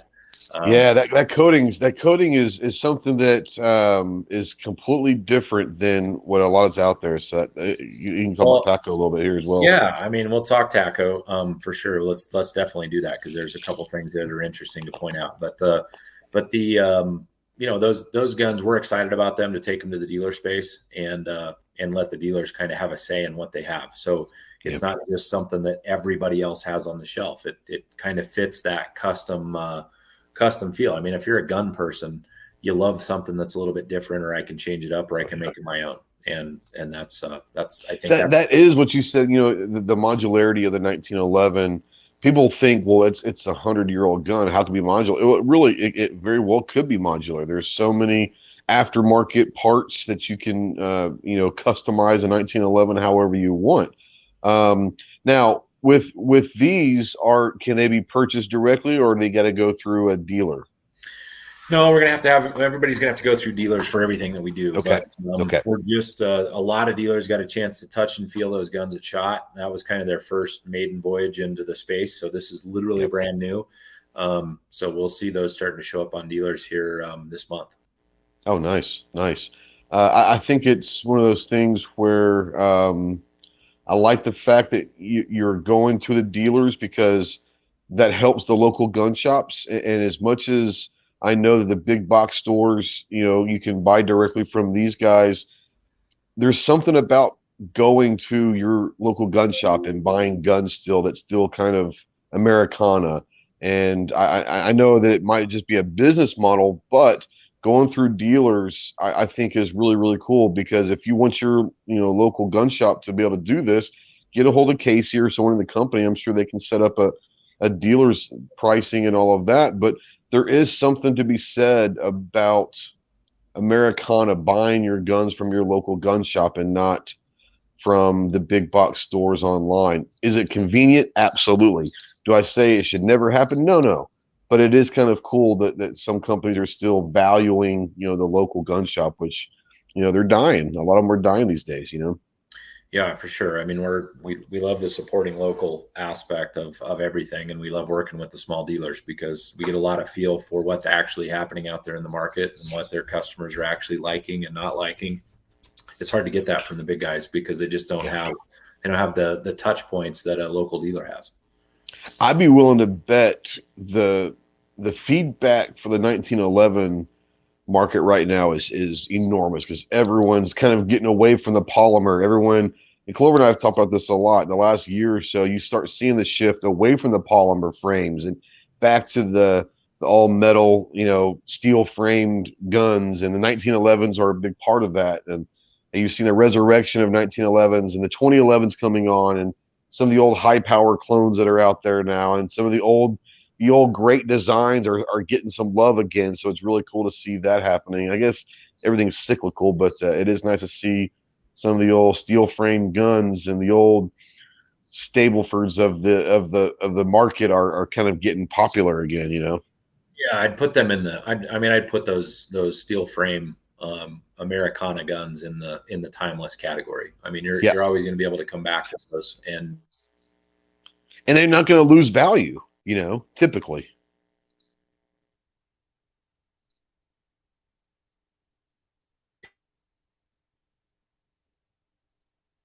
You can have the fat. There we go.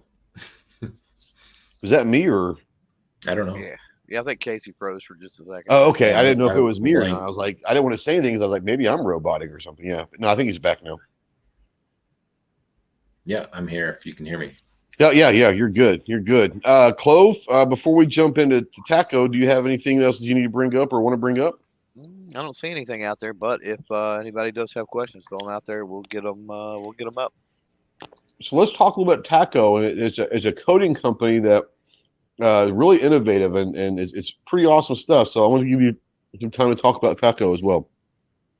Yeah, let's talk about Taco because having people seen it at SHOT Show, they not just kind taco guys. We're not talking Taco Tuesday. So I know you guys are hungry. It's Taco Tuesday, but we're not talking tacos.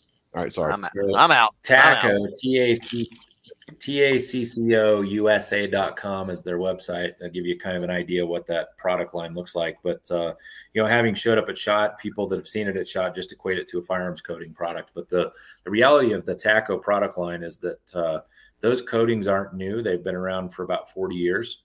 They've been used in the government and space program space. And they just really haven't been into the commercial space. But there's 15 baseline formulations in that lineup that do everything from heat dissipation, thermal insulation, hydrophobic coatings, reduced friction coatings, antimicrobials that you would treat apparel with, that sort of thing. There's kind of a full breakdown of a product line there that, there's some things that can be used on firearms and suppressors for the heat piece, but everything in that coatings lineup is built to be a functional coating. So, it can be used to make stuff look cool and all of that, but it's really the focal point of each baseline formulation is to be a functional product that is doing something to make the product better that's being put on. It's chemically set up to form a covalent bond on the substrate that you're spraying it on. It's all air cure, so that you don't have to cook it in an oven or do any of that. It's all EPA safe. So it's a really, really interesting product line that's used. The Navy SEAL boats, the Zodiac boats, for example, they have two formulations on each one of those boats. There's one on the bottom of the boat that's a reduced friction coating, and there's one on the top of the coat of the boat that's a tactile or reduced slip type coating. It's more of a kind of a stickum, if you will.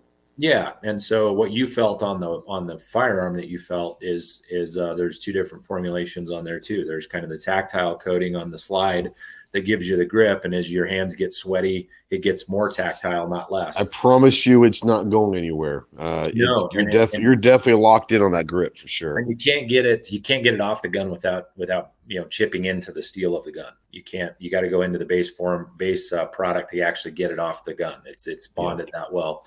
And then the reduced friction stuff on the insides. That 1911 coming right off the line. we had, you guys know Gatman.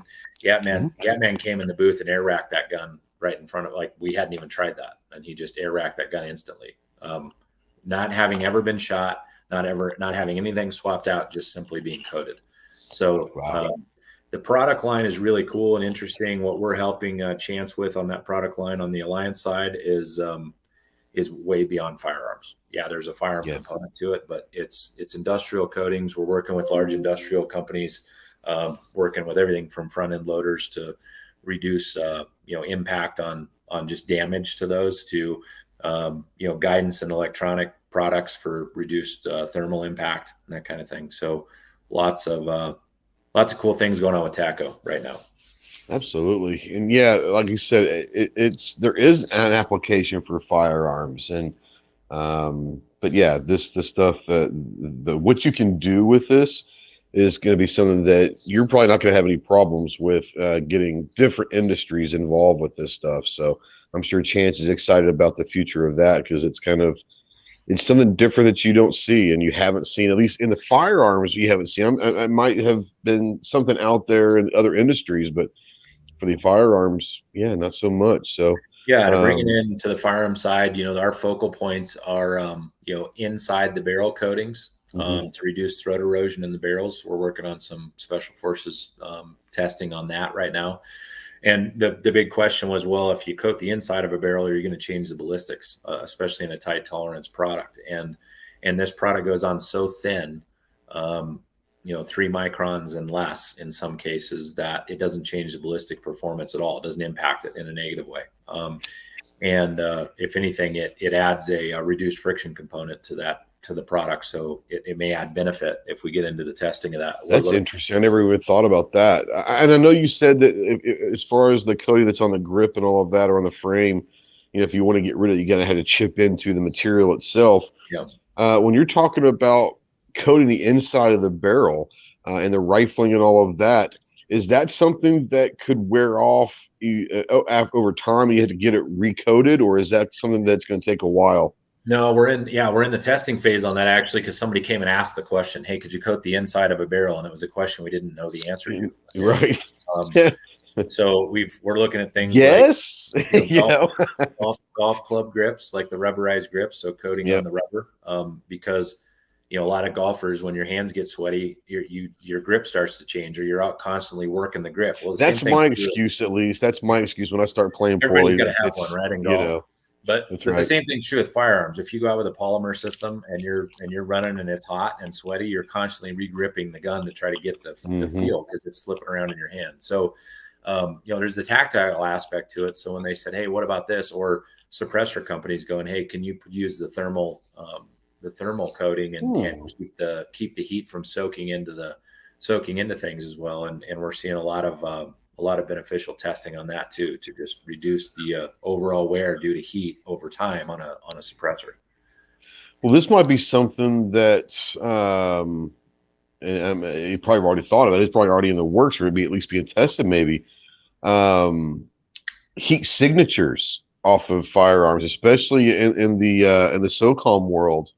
That might be kind of an interesting thing, is we know, unfortunately, that a lot of the people that are enemies around the world, we're not the only ones with thermal anymore, and maybe a coating that could maybe lessen the heat signature off of barrels or suppressors for our guys down there. That could be interesting. Yeah, the thermal insulation coating does some of that. It holds some of the heat in, versus a thermal dissipation coating, which you're trying to keep the heat off, or keep the metal from absorbing the heat. So you can kind of go both directions with that, depending on which coating formulation that you want to use there. I see Weston's question about the difference between nickel boron coating. I don't know a ton about nickel boron coating, but I know that this is a nanoceramic baseline in most of the coatings that we have. And so I think it's just a material difference. And then we're building specialized formulations. Chance calls it an innovation solutions provider on the company versus a coatings company, because what generally happens is people come to us and say, hey, we have this problem we're trying to solve. We're trying to increase the life of this product. We're trying to reduce this on this product. We're trying to make this product better this way. Do you have something that will help us do that? And so the reason there's 15 base formulations and not one is that there's been things formulated to solve different problems. There's and each problem requires a different formula, I'm assuming, Yeah, and Chance had a coating developed that he actually sprayed on his cell phone that doesn't allow anything to live on his cell phone. No virus, no nothing. So if you looked at that coating under a microscope, it looks like little tiny spikes. And so if you had a microorganism on that surface, it starts to get holes poked in it. It starts to degrade immediately. So he was messing with that during fascinating. COVID. He was messing with it during COVID to, in his kid's classroom to keep the microbes off of the microorganisms out of the desks and the doorknobs and the stuff when everybody was trying to keep everybody safe and from being sick. So what you're saying is he's like smart on a whole nother level than a lot of people. He is an incredibly technically savvy person, and then his partner that's on the chemist side that's done a lot of the development over the years. TACO's been around longer than Chance has. So coatings that are TACO has been around longer than Chance has. TACO is the commercial variant of that, where we're able to bring into the commercial market from. It's been used for other things for years. Like Velcro coming out of the space program, for example. Right. It's a product that's been utilized that we started to find commercial uses for, and started to play with. And Chance started out as a firearms coder, and so he started playing with this product with firearms, and then realized this is the tip of the iceberg. It's cool on firearms. It's really neat. There's a lot of things I can do there, but it's really not made for that. It's made for a lot of other things that have. Absolutely. Are there any other brands / products that we haven't touched that you at least want to give some time to? Feel free. I'm wearing Bonehead's shirt over here. Bonehead Outfitters. They're an alliance. Go ahead. Let me put you on the solo screen real. There you go. Bonehead Outfitters. They're a veteran-owned business as well. In that custom T-shirt space, they have an actual American-made T-shirt variant. They've got non-American made T-shirts too, but they actually have a made in the USA shirt line that they put out. You can find their products and shields on their website. They do some custom stuff. We're getting ready to do an operator coffee tee up with them, one of their shirts. Nice. So they're worth a shout out because they make a great product. We're really happy with the product they're putting out on the deal, and another veteran-owned company, which I like to always give a shout out to those folks. I'd always give Rod and Shelly a shout out, but they're all over your podcast already, so they're covered. Yeah, once again, I wish it was more Shelly, but I put up with Rod. I talk with Rod pretty frequently on the phone, and I know that we got him hooked up with another buddy of ours, Rob Pincus, with the PD10. Yeah. And so if you're out there and you're going to be getting a PD10, you're going to be getting a little bit of Aegis gun care in those boxes as well. So, Rod and Shelly are doing great. Casey knows the whole story of Aegis and where it came from and all of that stuff. Fantastic. We don't need to bore people with that. Fantastic. It is a fantastic product line. But they're just, on top of that, they're just great people. So we're very happy to I talked to Rod about, a couple hours before we went live, maybe. Yep. And I'm going to go ahead and tease it. I'm not going to give any specifics, but maybe a new product is going to be added to the lineup. So very well could be. Very well could be. Awesome. Just good people and all that. And we actually met Rod and Shelly at the Interior shoot, 2018, 2019, 2018. I think it's 2018. Yeah. Probably 18, I think. Yeah. 2018. So the biggest question is, because I'm being selfish in this, Casey, and Terry's shoot on the Sunday prior to SHOT Show Range Day has for years been my favorite shoot for a lot of different reasons. Yeah, is 100%. There a chance in hell it's coming back at all? Yeah, I know. There's always a chance. I mean, we would have had it this year had the range been available, and had the Germans not taken over. Yeah, Germans / Italians now. They covered. Oh, that's true. I guess that's true, isn't it? Yeah. But yeah, they jumped in. They had some stuff to cover. It took us a little bit of time. I mean, we've been in the kind of standing back going, is the show going to happen? Not going to happen, so that you bring everybody to one spot. But yeah, and I appreciate you saying that. I think we built something that was filling a gap that wasn't filled with a lot of new young brands. It was awesome. On the floor. A lot of those guys don't even get on the first floor of SHOT Show. They don't have an exhibit there. So for them to come out, it was a nice space because you did have the HKs and the Walthers of the world. But you also so I'm a huge fan of Hyperfire triggers. And I've got several. The first time I ever saw them was in 2018 at Terry's. Yeah. I had never heard of Hyperfire triggers, and I was like, oh my God. And now I've got several of them, and I love them. They're great friends of the channel, but I never heard of them until your shoot. We generally have 20 to 30 of the companies that were there that had products that you just weren't going to see at the show. Yeah. And we enjoyed that aspect. And then we went heavy in on the veteran, first responder owned and supporting businesses in that network. And so you got guys coming out of service that have cool product ideas that bring it to the show. And that's the first place, they're like, I can't afford to get on the show floor, or the wait list is too long. I can't get in the industry day down, on Monday because it's too expensive. But we made a way for people to team up and come in, and you'd walk into a range bay at our shoot and you'd have, 3-4 companies teamed up featuring their stuff at the same time. So we just worked to make it as affordable as we could, because it was so hard for young companies to get to that show and actually feature their product. And so when you're a media guy or a dealer and you want to see the cool stuff, a lot of guys have just come in the show and they go down to the first floor trying to find all the small new companies they can find. I live in the dungeon. I love the dungeon. Right? Yeah. And we brought that to the range because a lot of those companies need to feature their product out there and functionally. I never thought about that, but that's a great way of explaining what it is. It's the first floor range day almost. And that's where innovation is. That's where the companies that literally have everything they have that they're throwing into this to hope it works. We met you there. We met Rod and Shelley. We met Charlie for the very first time right after he broke the 5,000 yard shot. Yeah. You probably met that year. You would have met probably Ron Bellin too. Yeah. Because he was down there. Yeah. And yesterday was the 4-year anniversary of his passing. So was it really? Yeah, we've had and it was amazing to us. It was 4 when I saw it pop up. I was like, holy cow. I cannot believe it's been 4 years, because COVID kind of just threw everything out of whack. Well, COVID threw a loop into everything. The time, because here's the thing: people forget there was a SHOT Show 2020, and we all came home from SHOT Show 2020 and all got sick and didn't know what it was for a couple months. We're like, what the hell's going on here? I remember Clover got really sick. Some of us nearly died on the trip home. On the trip home, I didn't get it for a couple of days after I got home. Well, at least the symptoms. He was hurting on the drive home. So the last thing I wanted to do was get admitted to a hospital somewhere between here and Vegas. No, you just want to get home when you're sick. Toughed it out, made it home, and I mean that was all before toughed it out.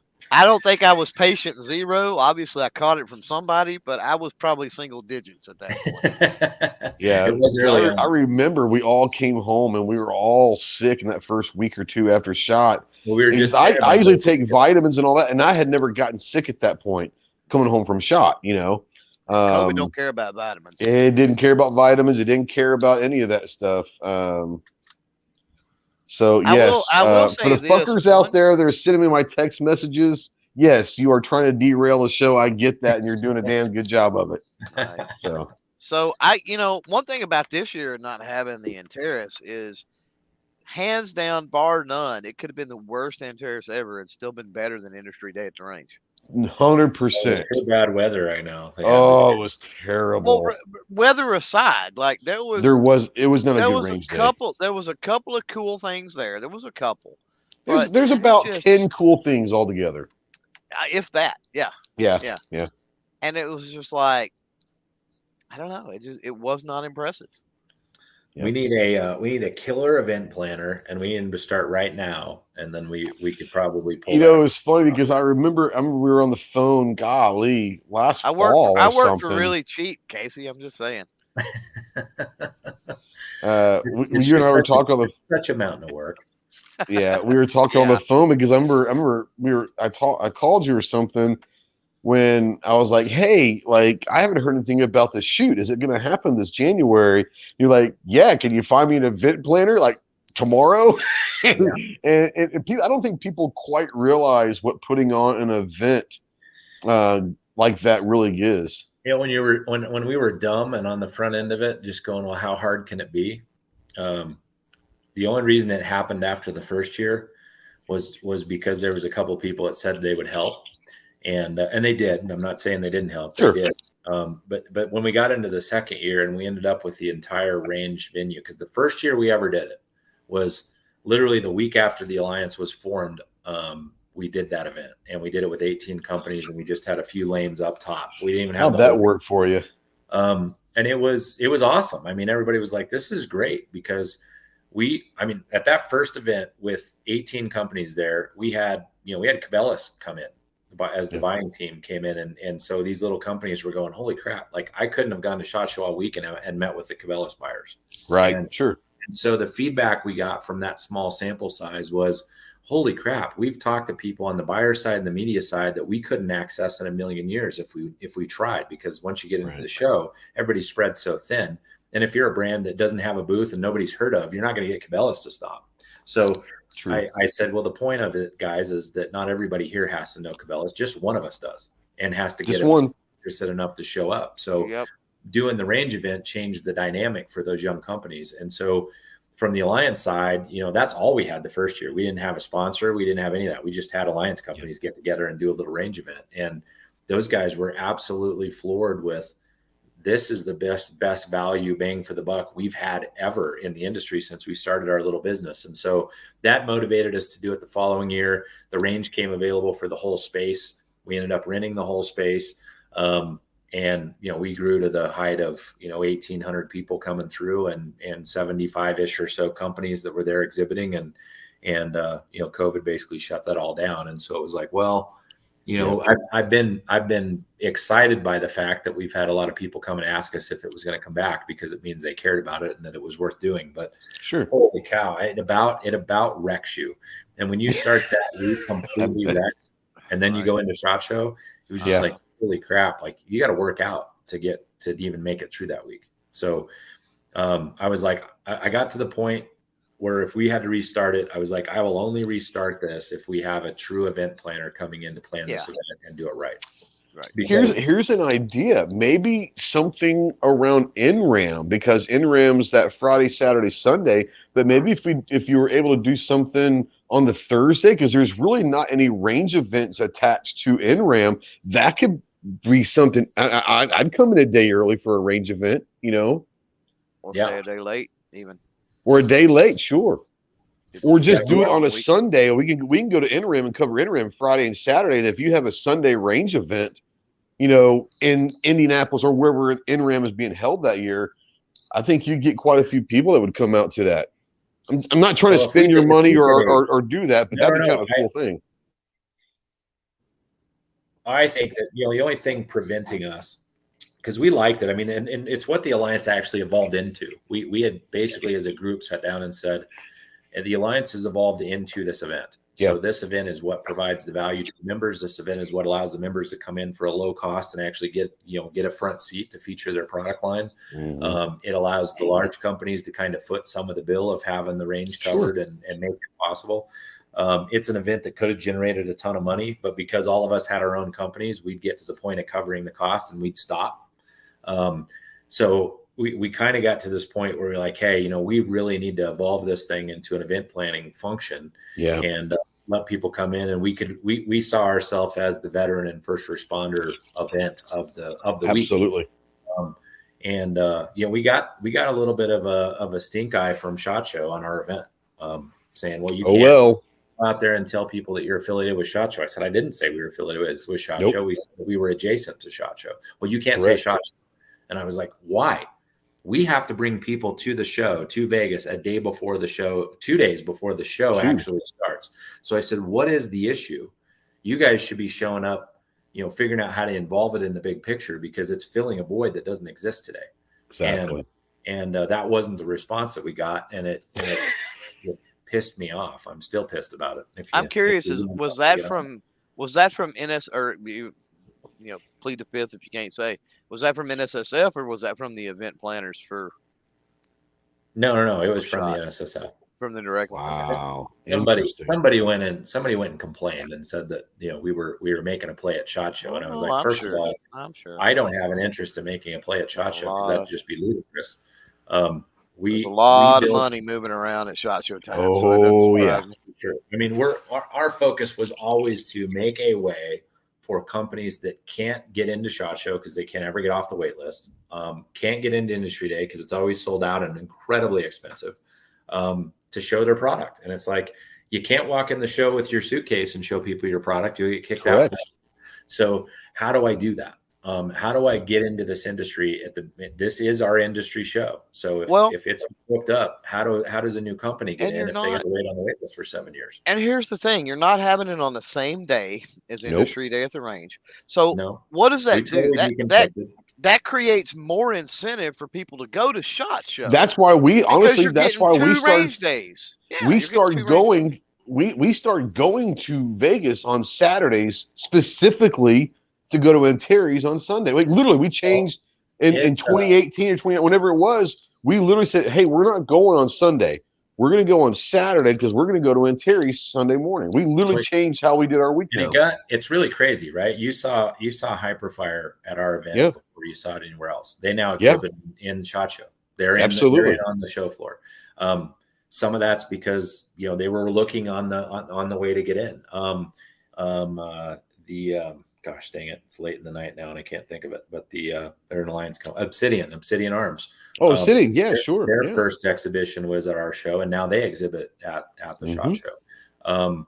There were several. Operator Coffee was in the Hyperion booth, but the first place they appeared was at the Try and Buy event. So I think we counted up at one point that there were 6 or 7 companies that very first show up was at our event, and now they're showing in the NSSF on the SHOT Show floor, which means SHOT Show is making money off companies that didn't have an entry except for through an event that takes nothing away from SHOT Show and totally deconflicted. It actually adds to the week of SHOT. It literally adds to once again, incredibly I'd rather go to that than Industry Day, honestly. And it's incredibly unpopular to talk anything bad about that show, but that's the politics that's involved in shows. And I always go, I don't understand what in the world you would ever, if I say SHOT Show in conjunction with my show, I'm only advertising for them.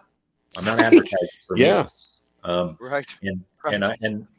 The thing that pissed me off more than anything about it is nobody from the NSSF called me on the phone and had a conversation. They just sent us this is all through emails. Oh, you gotta love that. And said, you got to remove this from your advertising. And I said that all 2 times that we mentioned SHOT Show in the same post on Instagram, that it was the Sunday before SHOT Show. That's the stuff that you're throwing a fit about. So, somebody somewhere went in and threw a tantrum or complained or something that didn't like what we were doing. And then we got a letter for it. And I was like, screw you guys. So my sole motivation for doing it again and making it just one of those. You start pushing military vets around, you start getting let's play. Let's do that. But, we saw SHOT as a benefit to the community. Yeah, it's got its pros and its cons for sure. There's a lot of it that's the same every year. I mean, if you're a media guy going, you're seeing a lot of the same stuff every single year. It's like a treasure hunt to try to find something that's different. That's why I spend most of my time in the dungeon. Yeah, for sure. Because the dungeon is where you're going to get that company that literally has everything they have in their bank account put up for that week to hope to God that it works for them. And you can sit there and it sounds bad. I don't mean to discourage anybody, but you can literally walk through the dungeon and say, we'll never see that company back again. They won't make it. They'll be gone in 6 months. Boom, boom, boom, boom, boom. And then you start seeing stuff like, oh my gosh, Fort Scott Munitions was one, like when you saw them years ago, like, holy cow, like, okay. Vortex in the basement. Absolutely. I mean, you see these companies, and now some of these, like some of my good friends over at Black Rain, they had a small booth the first year down the dungeon. Then they had a big booth in the dungeon. The last 2 years, they've had a massive booth on the main floor. You're like, man, it's like that's the spirit of the dungeon. I love that because it's either all or nothing almost in the dungeon. But that's where the innovation is. That's where I tell people all the time, my first thing to do every SHOT Show was go to the dungeon and spend an hour or two, if for nothing other reason, to feel the vibe. You can feel what the vibe of SHOT Show is by hanging around the dungeon for a while and say, okay, this is going to be a really good SHOT Show, or this is going to be a really bad SHOT Show, you know? Well, and it's, I spend a lot of time with those young businesses because in their mind, right, they're looking from the outside in and they're going, if I get to SHOT Show and I get to exhibit, I've made it as a company. That's kind of like, if I get my product into Walmart, I've made it. Well, for both of those statements, there's the gotchas. And one of those is, if you both spend $5 to $10 to have a booth downstairs in the dungeon and you don't have a plan, and you don't have a meeting schedule, and you don't have people that you're targeting to meet, and media that you're reaching out to, and dealers that you're reaching out to, you may stand there for the whole 4 days and just watch that money do nothing for you. So, I coach a lot of people on, let's make sure your schedule is full before you ever get to SHOT Show. And then, absolutely. And then if you get the bonuses and the icing on the cake of people that walk in that you don't expect. Generally, you get 1 or 2 of those a year that come in. You're just like, wow, I did not know that. I wasn't expecting that. Yeah, absolutely. And you get your kind of bonus hit. But man, there were years when I was down doing the Team Never Quit ammo stuff downstairs. That first year we did it, we just showed up thinking, hey, you were part of that? I didn't know you were part of that back in the day. That was my baby, man. I didn't know that. Holy cow. Okay. I'll be damned. Yeah, I launched we worked out a licensing deal. I was actually looking at another company that I approached cold on a licensing proposal in the shot shell space. And that came back around and said, well, that project might not go through, but Marcus is actually looking for an ammunition line. Would you be interested in talking to Marcus? And I hadn't met Marcus before that. So we sat down and put together the Team Never Quit Ammo line. It's where I met Charlie. It's where I met Ron. I'll be damned. That was all pre-alliance. In fact, alliance, Morgan's now a congressman now. Yeah, I know. Yeah, Morgan at the time I met him was the scariest man I've ever met. Nobody had intimidated me like Morgan Luttrell did. You would think that Marcus would, because of all he went through, but and Marcus is sweetheart. He's a little bit more fun-loving and happy and smiley. Now Morgan's got a jokey side to him too, but when he turns on the intensity, it is, and Marcus can too, of course, but Morgan can be a scary mother father, and the alliance came about because of Team Never Quit. And the reason that I did not know that. Okay, interesting. I went to a police show, the NTOA show, and I was there promoting for the first time ever Team Never Quit Ammo. And I met Ron Bellin at that show. And Marcus and Ron were buddies. And so he had told me to link up with him at the show and meet him. And so I met him there. And so me and Ron and several other guys were sitting around a table, just having a drink at the end of the show day. And I was telling them during my time with ATK how we had all these brands that we had to represent under the ATK platform, which is now Vista Outdoors. For those that don't remember ATK, but I was telling them, I was like, we did such a horrible job as a salesperson for ATK representing all of the brands. We would go to a police demo and we'd pull out, whatever firearm was in our closet with whatever optic that we had, with whatever cleaning kit that we had, because we were featuring ammo. But we owned Weaver Optics and we owned 2 different gun cleaning companies, and we didn't even promote our own stuff. So I was using that as an example to say, looking around the table, we had a holster company, we had a gun company, we had an optics company, we had Ron was doing ammo, I was doing ammo, Ron had his Reaper ammo, and I said, for example, guys, if we all cross promoted each other's stuff, I have to use all your products to show my product. You have to use my product to show your product. So if we were out doing that intentionally, wouldn't that increase our presence? And it would cost us more to do it if we all just did it. So Ron looks at me across the table and he goes, well, Marcus and I are friends, and you have ammo for Marcus and I have my own ammo line. So how would that work? And I said, at ATK, I had 9 different ammo brands. Yeah. I said, I don't have a problem promoting your stuff if you don't have a problem promoting mine. If we do it together, then there's got to be something that he offers that Team Never Quit doesn't, and you can market that side of things, not necessarily the head-to-head calibers. That initial conversation was a year before the alliance existed, but that thought process at that table is what kept coming back and kept going. There's something here to this cross promotion concept. Yeah.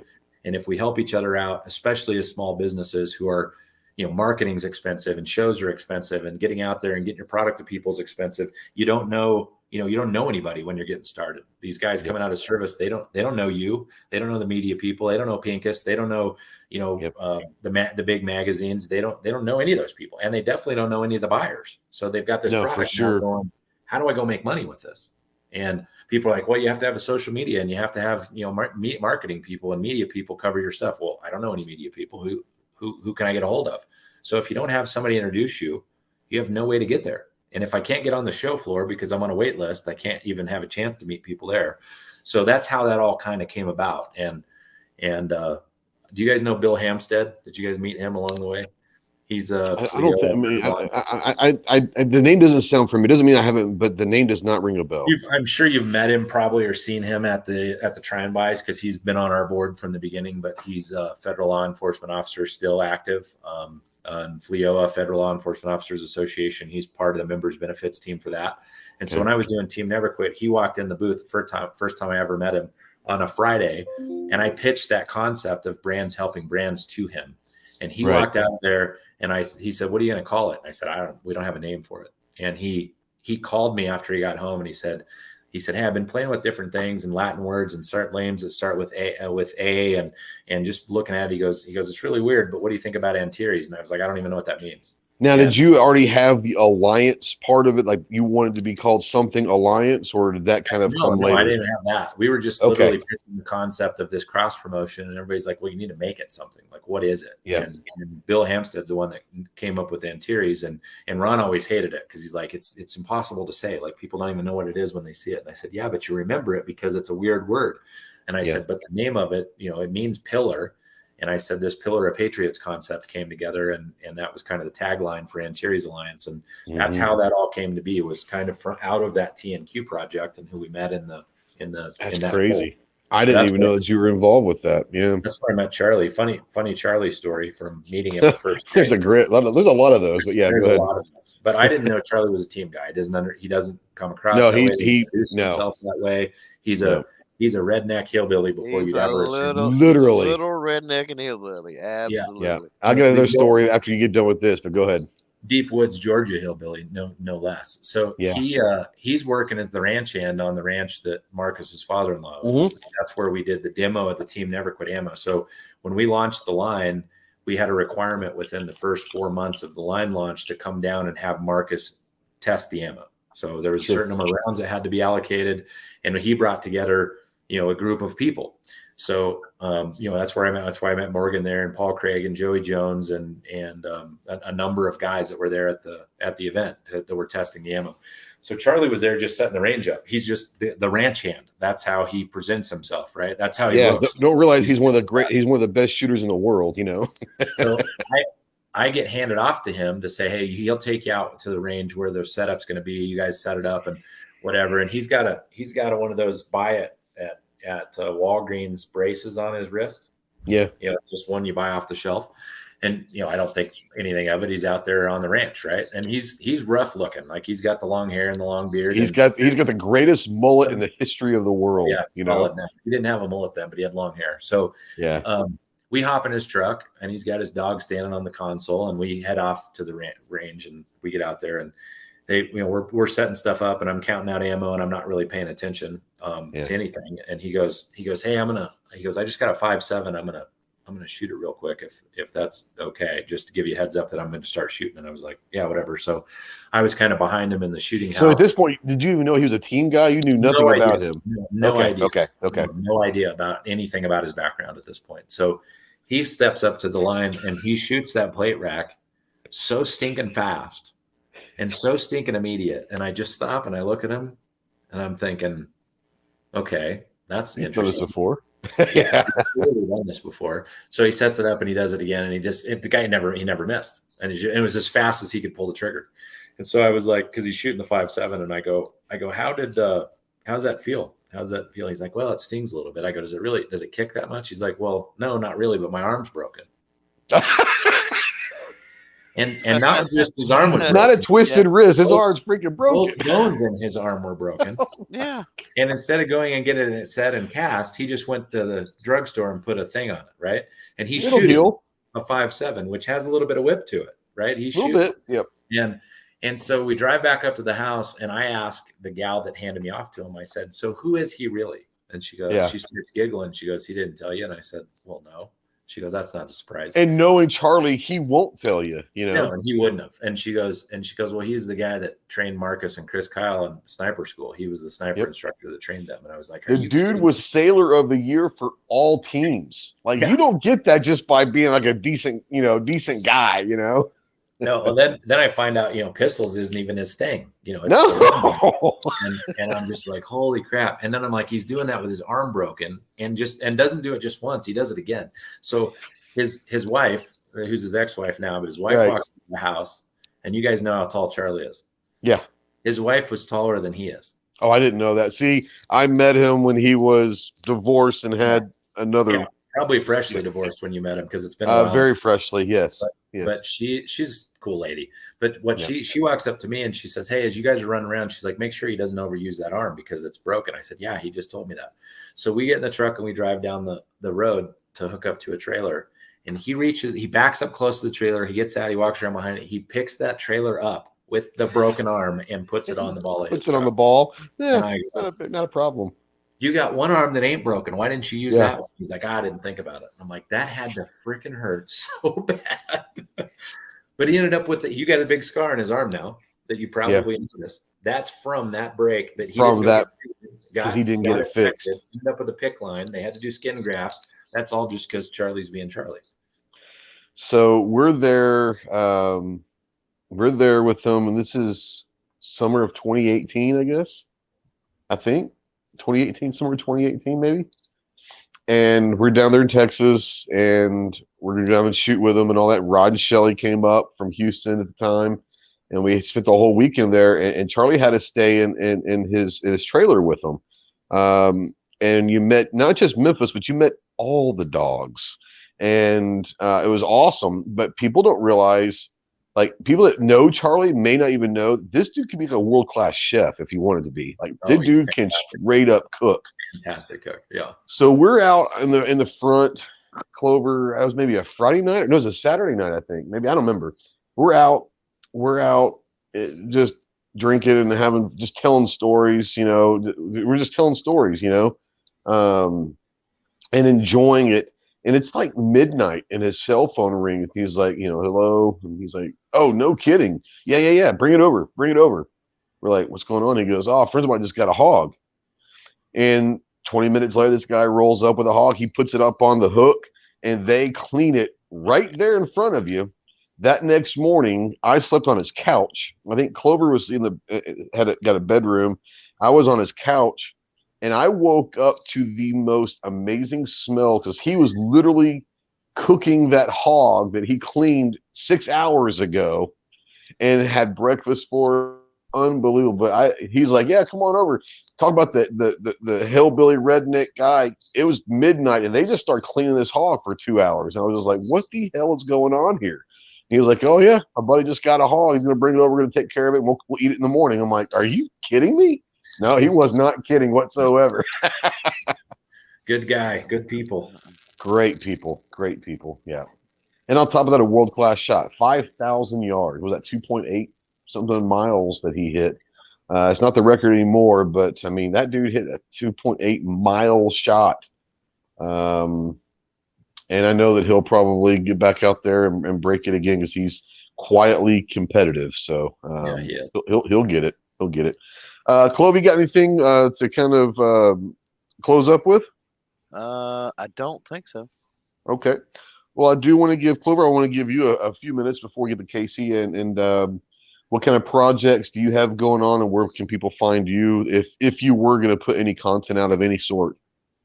They want to find me, they can do that. Probably clovertac.com. Obviously, I'm on YouTube and everywhere else. Biggest thing is the early 23 season of the podcast should kick off next week. Nice. I think I've got everything scheduled out through April. Only a couple of dates left in April and May. So Nice. Should be a pretty good season. Fantastic. I mean, we've got our podcast, obviously. Yeah, our podcast we start next month, the Ghost and Clover podcast, which is going to be a little bit different than what people might expect.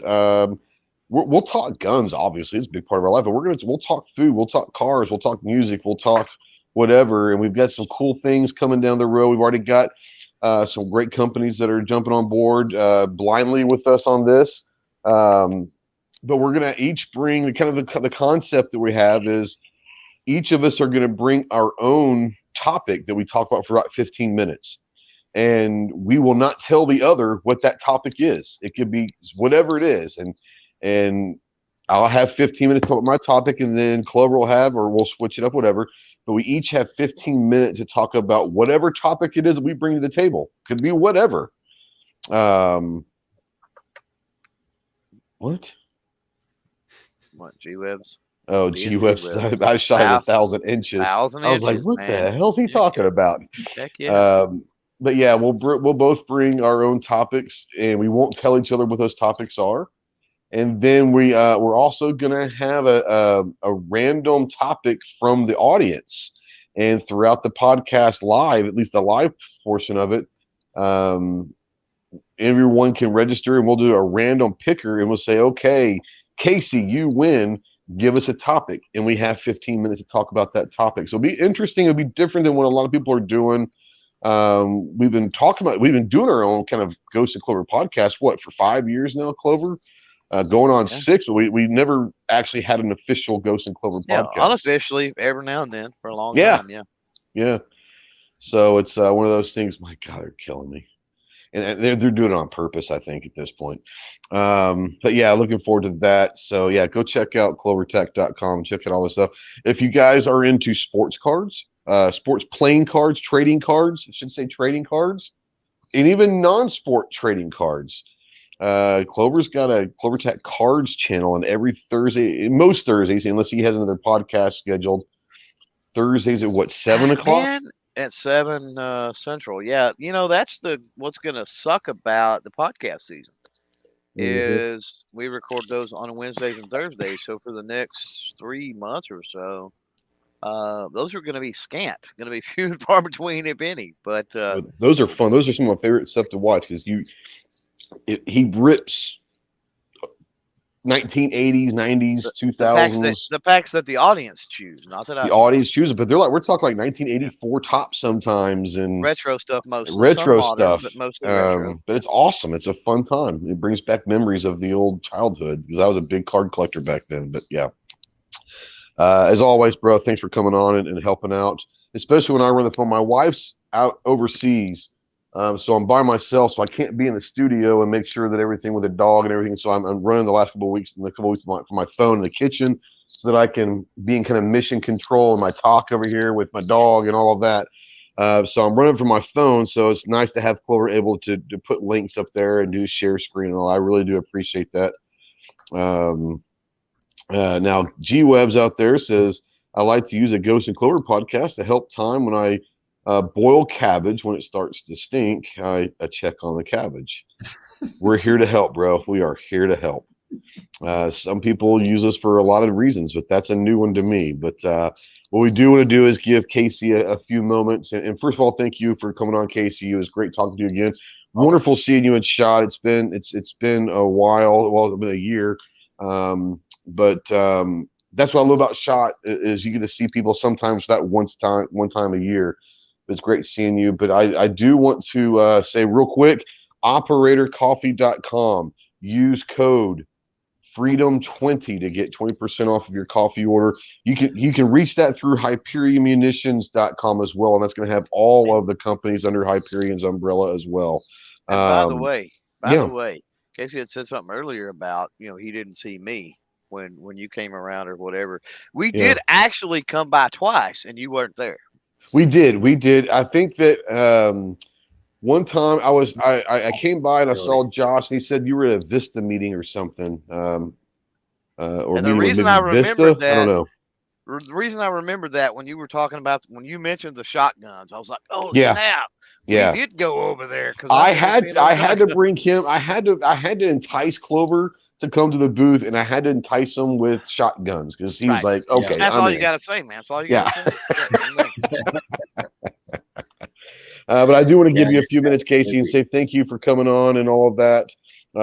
Can't wait to do some work together this year. But I want to give you a few minutes to talk a little bit about everything. Tell people where they can find, where they can get to, and all that stuff. And take as much time to basically shill for whatever you need to shill for. I think you guys have covered it, man. I mean, HyperionMunitions.com has all the brands that we've talked about, minus Taco, which isn't formally part of that group, but we're working with. They're working together so that we've got some of the guns that are working on some of the coding stuff. I know the 1911 guys are going to continue to work with some of those coatings. Taco USA for the coatings information, operatorcoffee.com for the coffee. And if you guys, if anybody out there has questions for me, I'm pretty easy to track down. AntaresAlliance.com has the info on the gala on it. And you can get a hold of me through basically every website I just talked to you about. Will find its way back to me if you're trying to find me. So pretty easy guy to find these days. Yeah, you are. Thanks, guys. You always wear a lot of hats. You've worn a lot of hats in the past. You continue to wear a lot of hats. This is no joke. Like, this is for real. If you know someone out there that does event planning and is looking for a gig, even maybe on a consulting basis, maybe, Casey, that might be interested in spearheading a range day, get a hold of Casey, and that's something that personally, selfishly, I definitely want the try and buy to come back, because once again, we literally, Clover and I and several of us, literally changed how we travel to SHOT by coming in Saturday now. Well, and there was a pretty good uptick. One thing that we didn't talk about, but there was a pretty good uptick, I remember, from 18 to 19 on the media side of things, because we were talking about it after 18. Oh yeah, absolutely. Man. 19 was a big year, 20, whatever it was a big turnout year. Yeah, for sure. Yeah. By the way, big year. We got lucky with weather. Weather was nice that year, and we had about every major influencer in the space show up at that show. Well, more importantly, you had Clover, so that's really all you needed. You know. Yeah, that's fair. That's fair. Yeah. Guys, thank you so much for watching. Go check out HyperionMunitions.com. Go check out OperatorCoffee.com. Use code FREEDOM20 for 20% off of your coffee or anything on the website. Great stuff. We do have a friend of ours that we might hook you up with, Casey. Good. So John out there, the soulless ginger bastard. We'll talk a little off air, but I'll probably actually give him a link to come in off air as well. But thank you guys for watching. If you guys are out there, once again, if you like cars and you're interested in watching some car stuff, go check out our new car channel over there at Speed Limit 155. We're going to start doing some cool stuff with mods and different stuff and all sorts of car stuff. So that's something that I enjoy. We've got a food side series coming to the Ghost Tactical channel using MREs, Tactical Chef. We're gonna have fun this year. We're gonna do a lot of cool different things that most people aren't doing, and kind of show our different personality. I have split personalities. People say I have many personalities. None of them are good, but I have multiple personalities apparently. So we're gonna kind of show them this year throughout the channel and all that. You gonna be at NRAM? Not sure yet. Okay, well, if you are, make sure you hook up with us. We might have something Saturday night that we can come hang out with. We might have something cooking. Wink, wink. We might have something cooking Saturday night. Awesome. So, but yeah, if you're in there for sure, we'll hook up for that. But Clove, you got anything else real quick before we head out? Nope. All right. Well, thank you guys so much. Thank you everyone that was out there watching. Appreciate all the questions, all the comments. Thank you to all of the Patreons and YouTube channel members out there. You guys keep the lights on and keep us going. For everyone out there that continues to watch my crap, I don't know why. I appreciate you. If you're out there after 2 hours, you're not getting your money back. I'm sorry. That's just the way it is. You're not getting your money back. If you're watching this in replay or listening to this in podcast after 2 hours, God bless you. You need to go get your head checked, but thank you so much for doing that. We will see you next week. Semper Fi.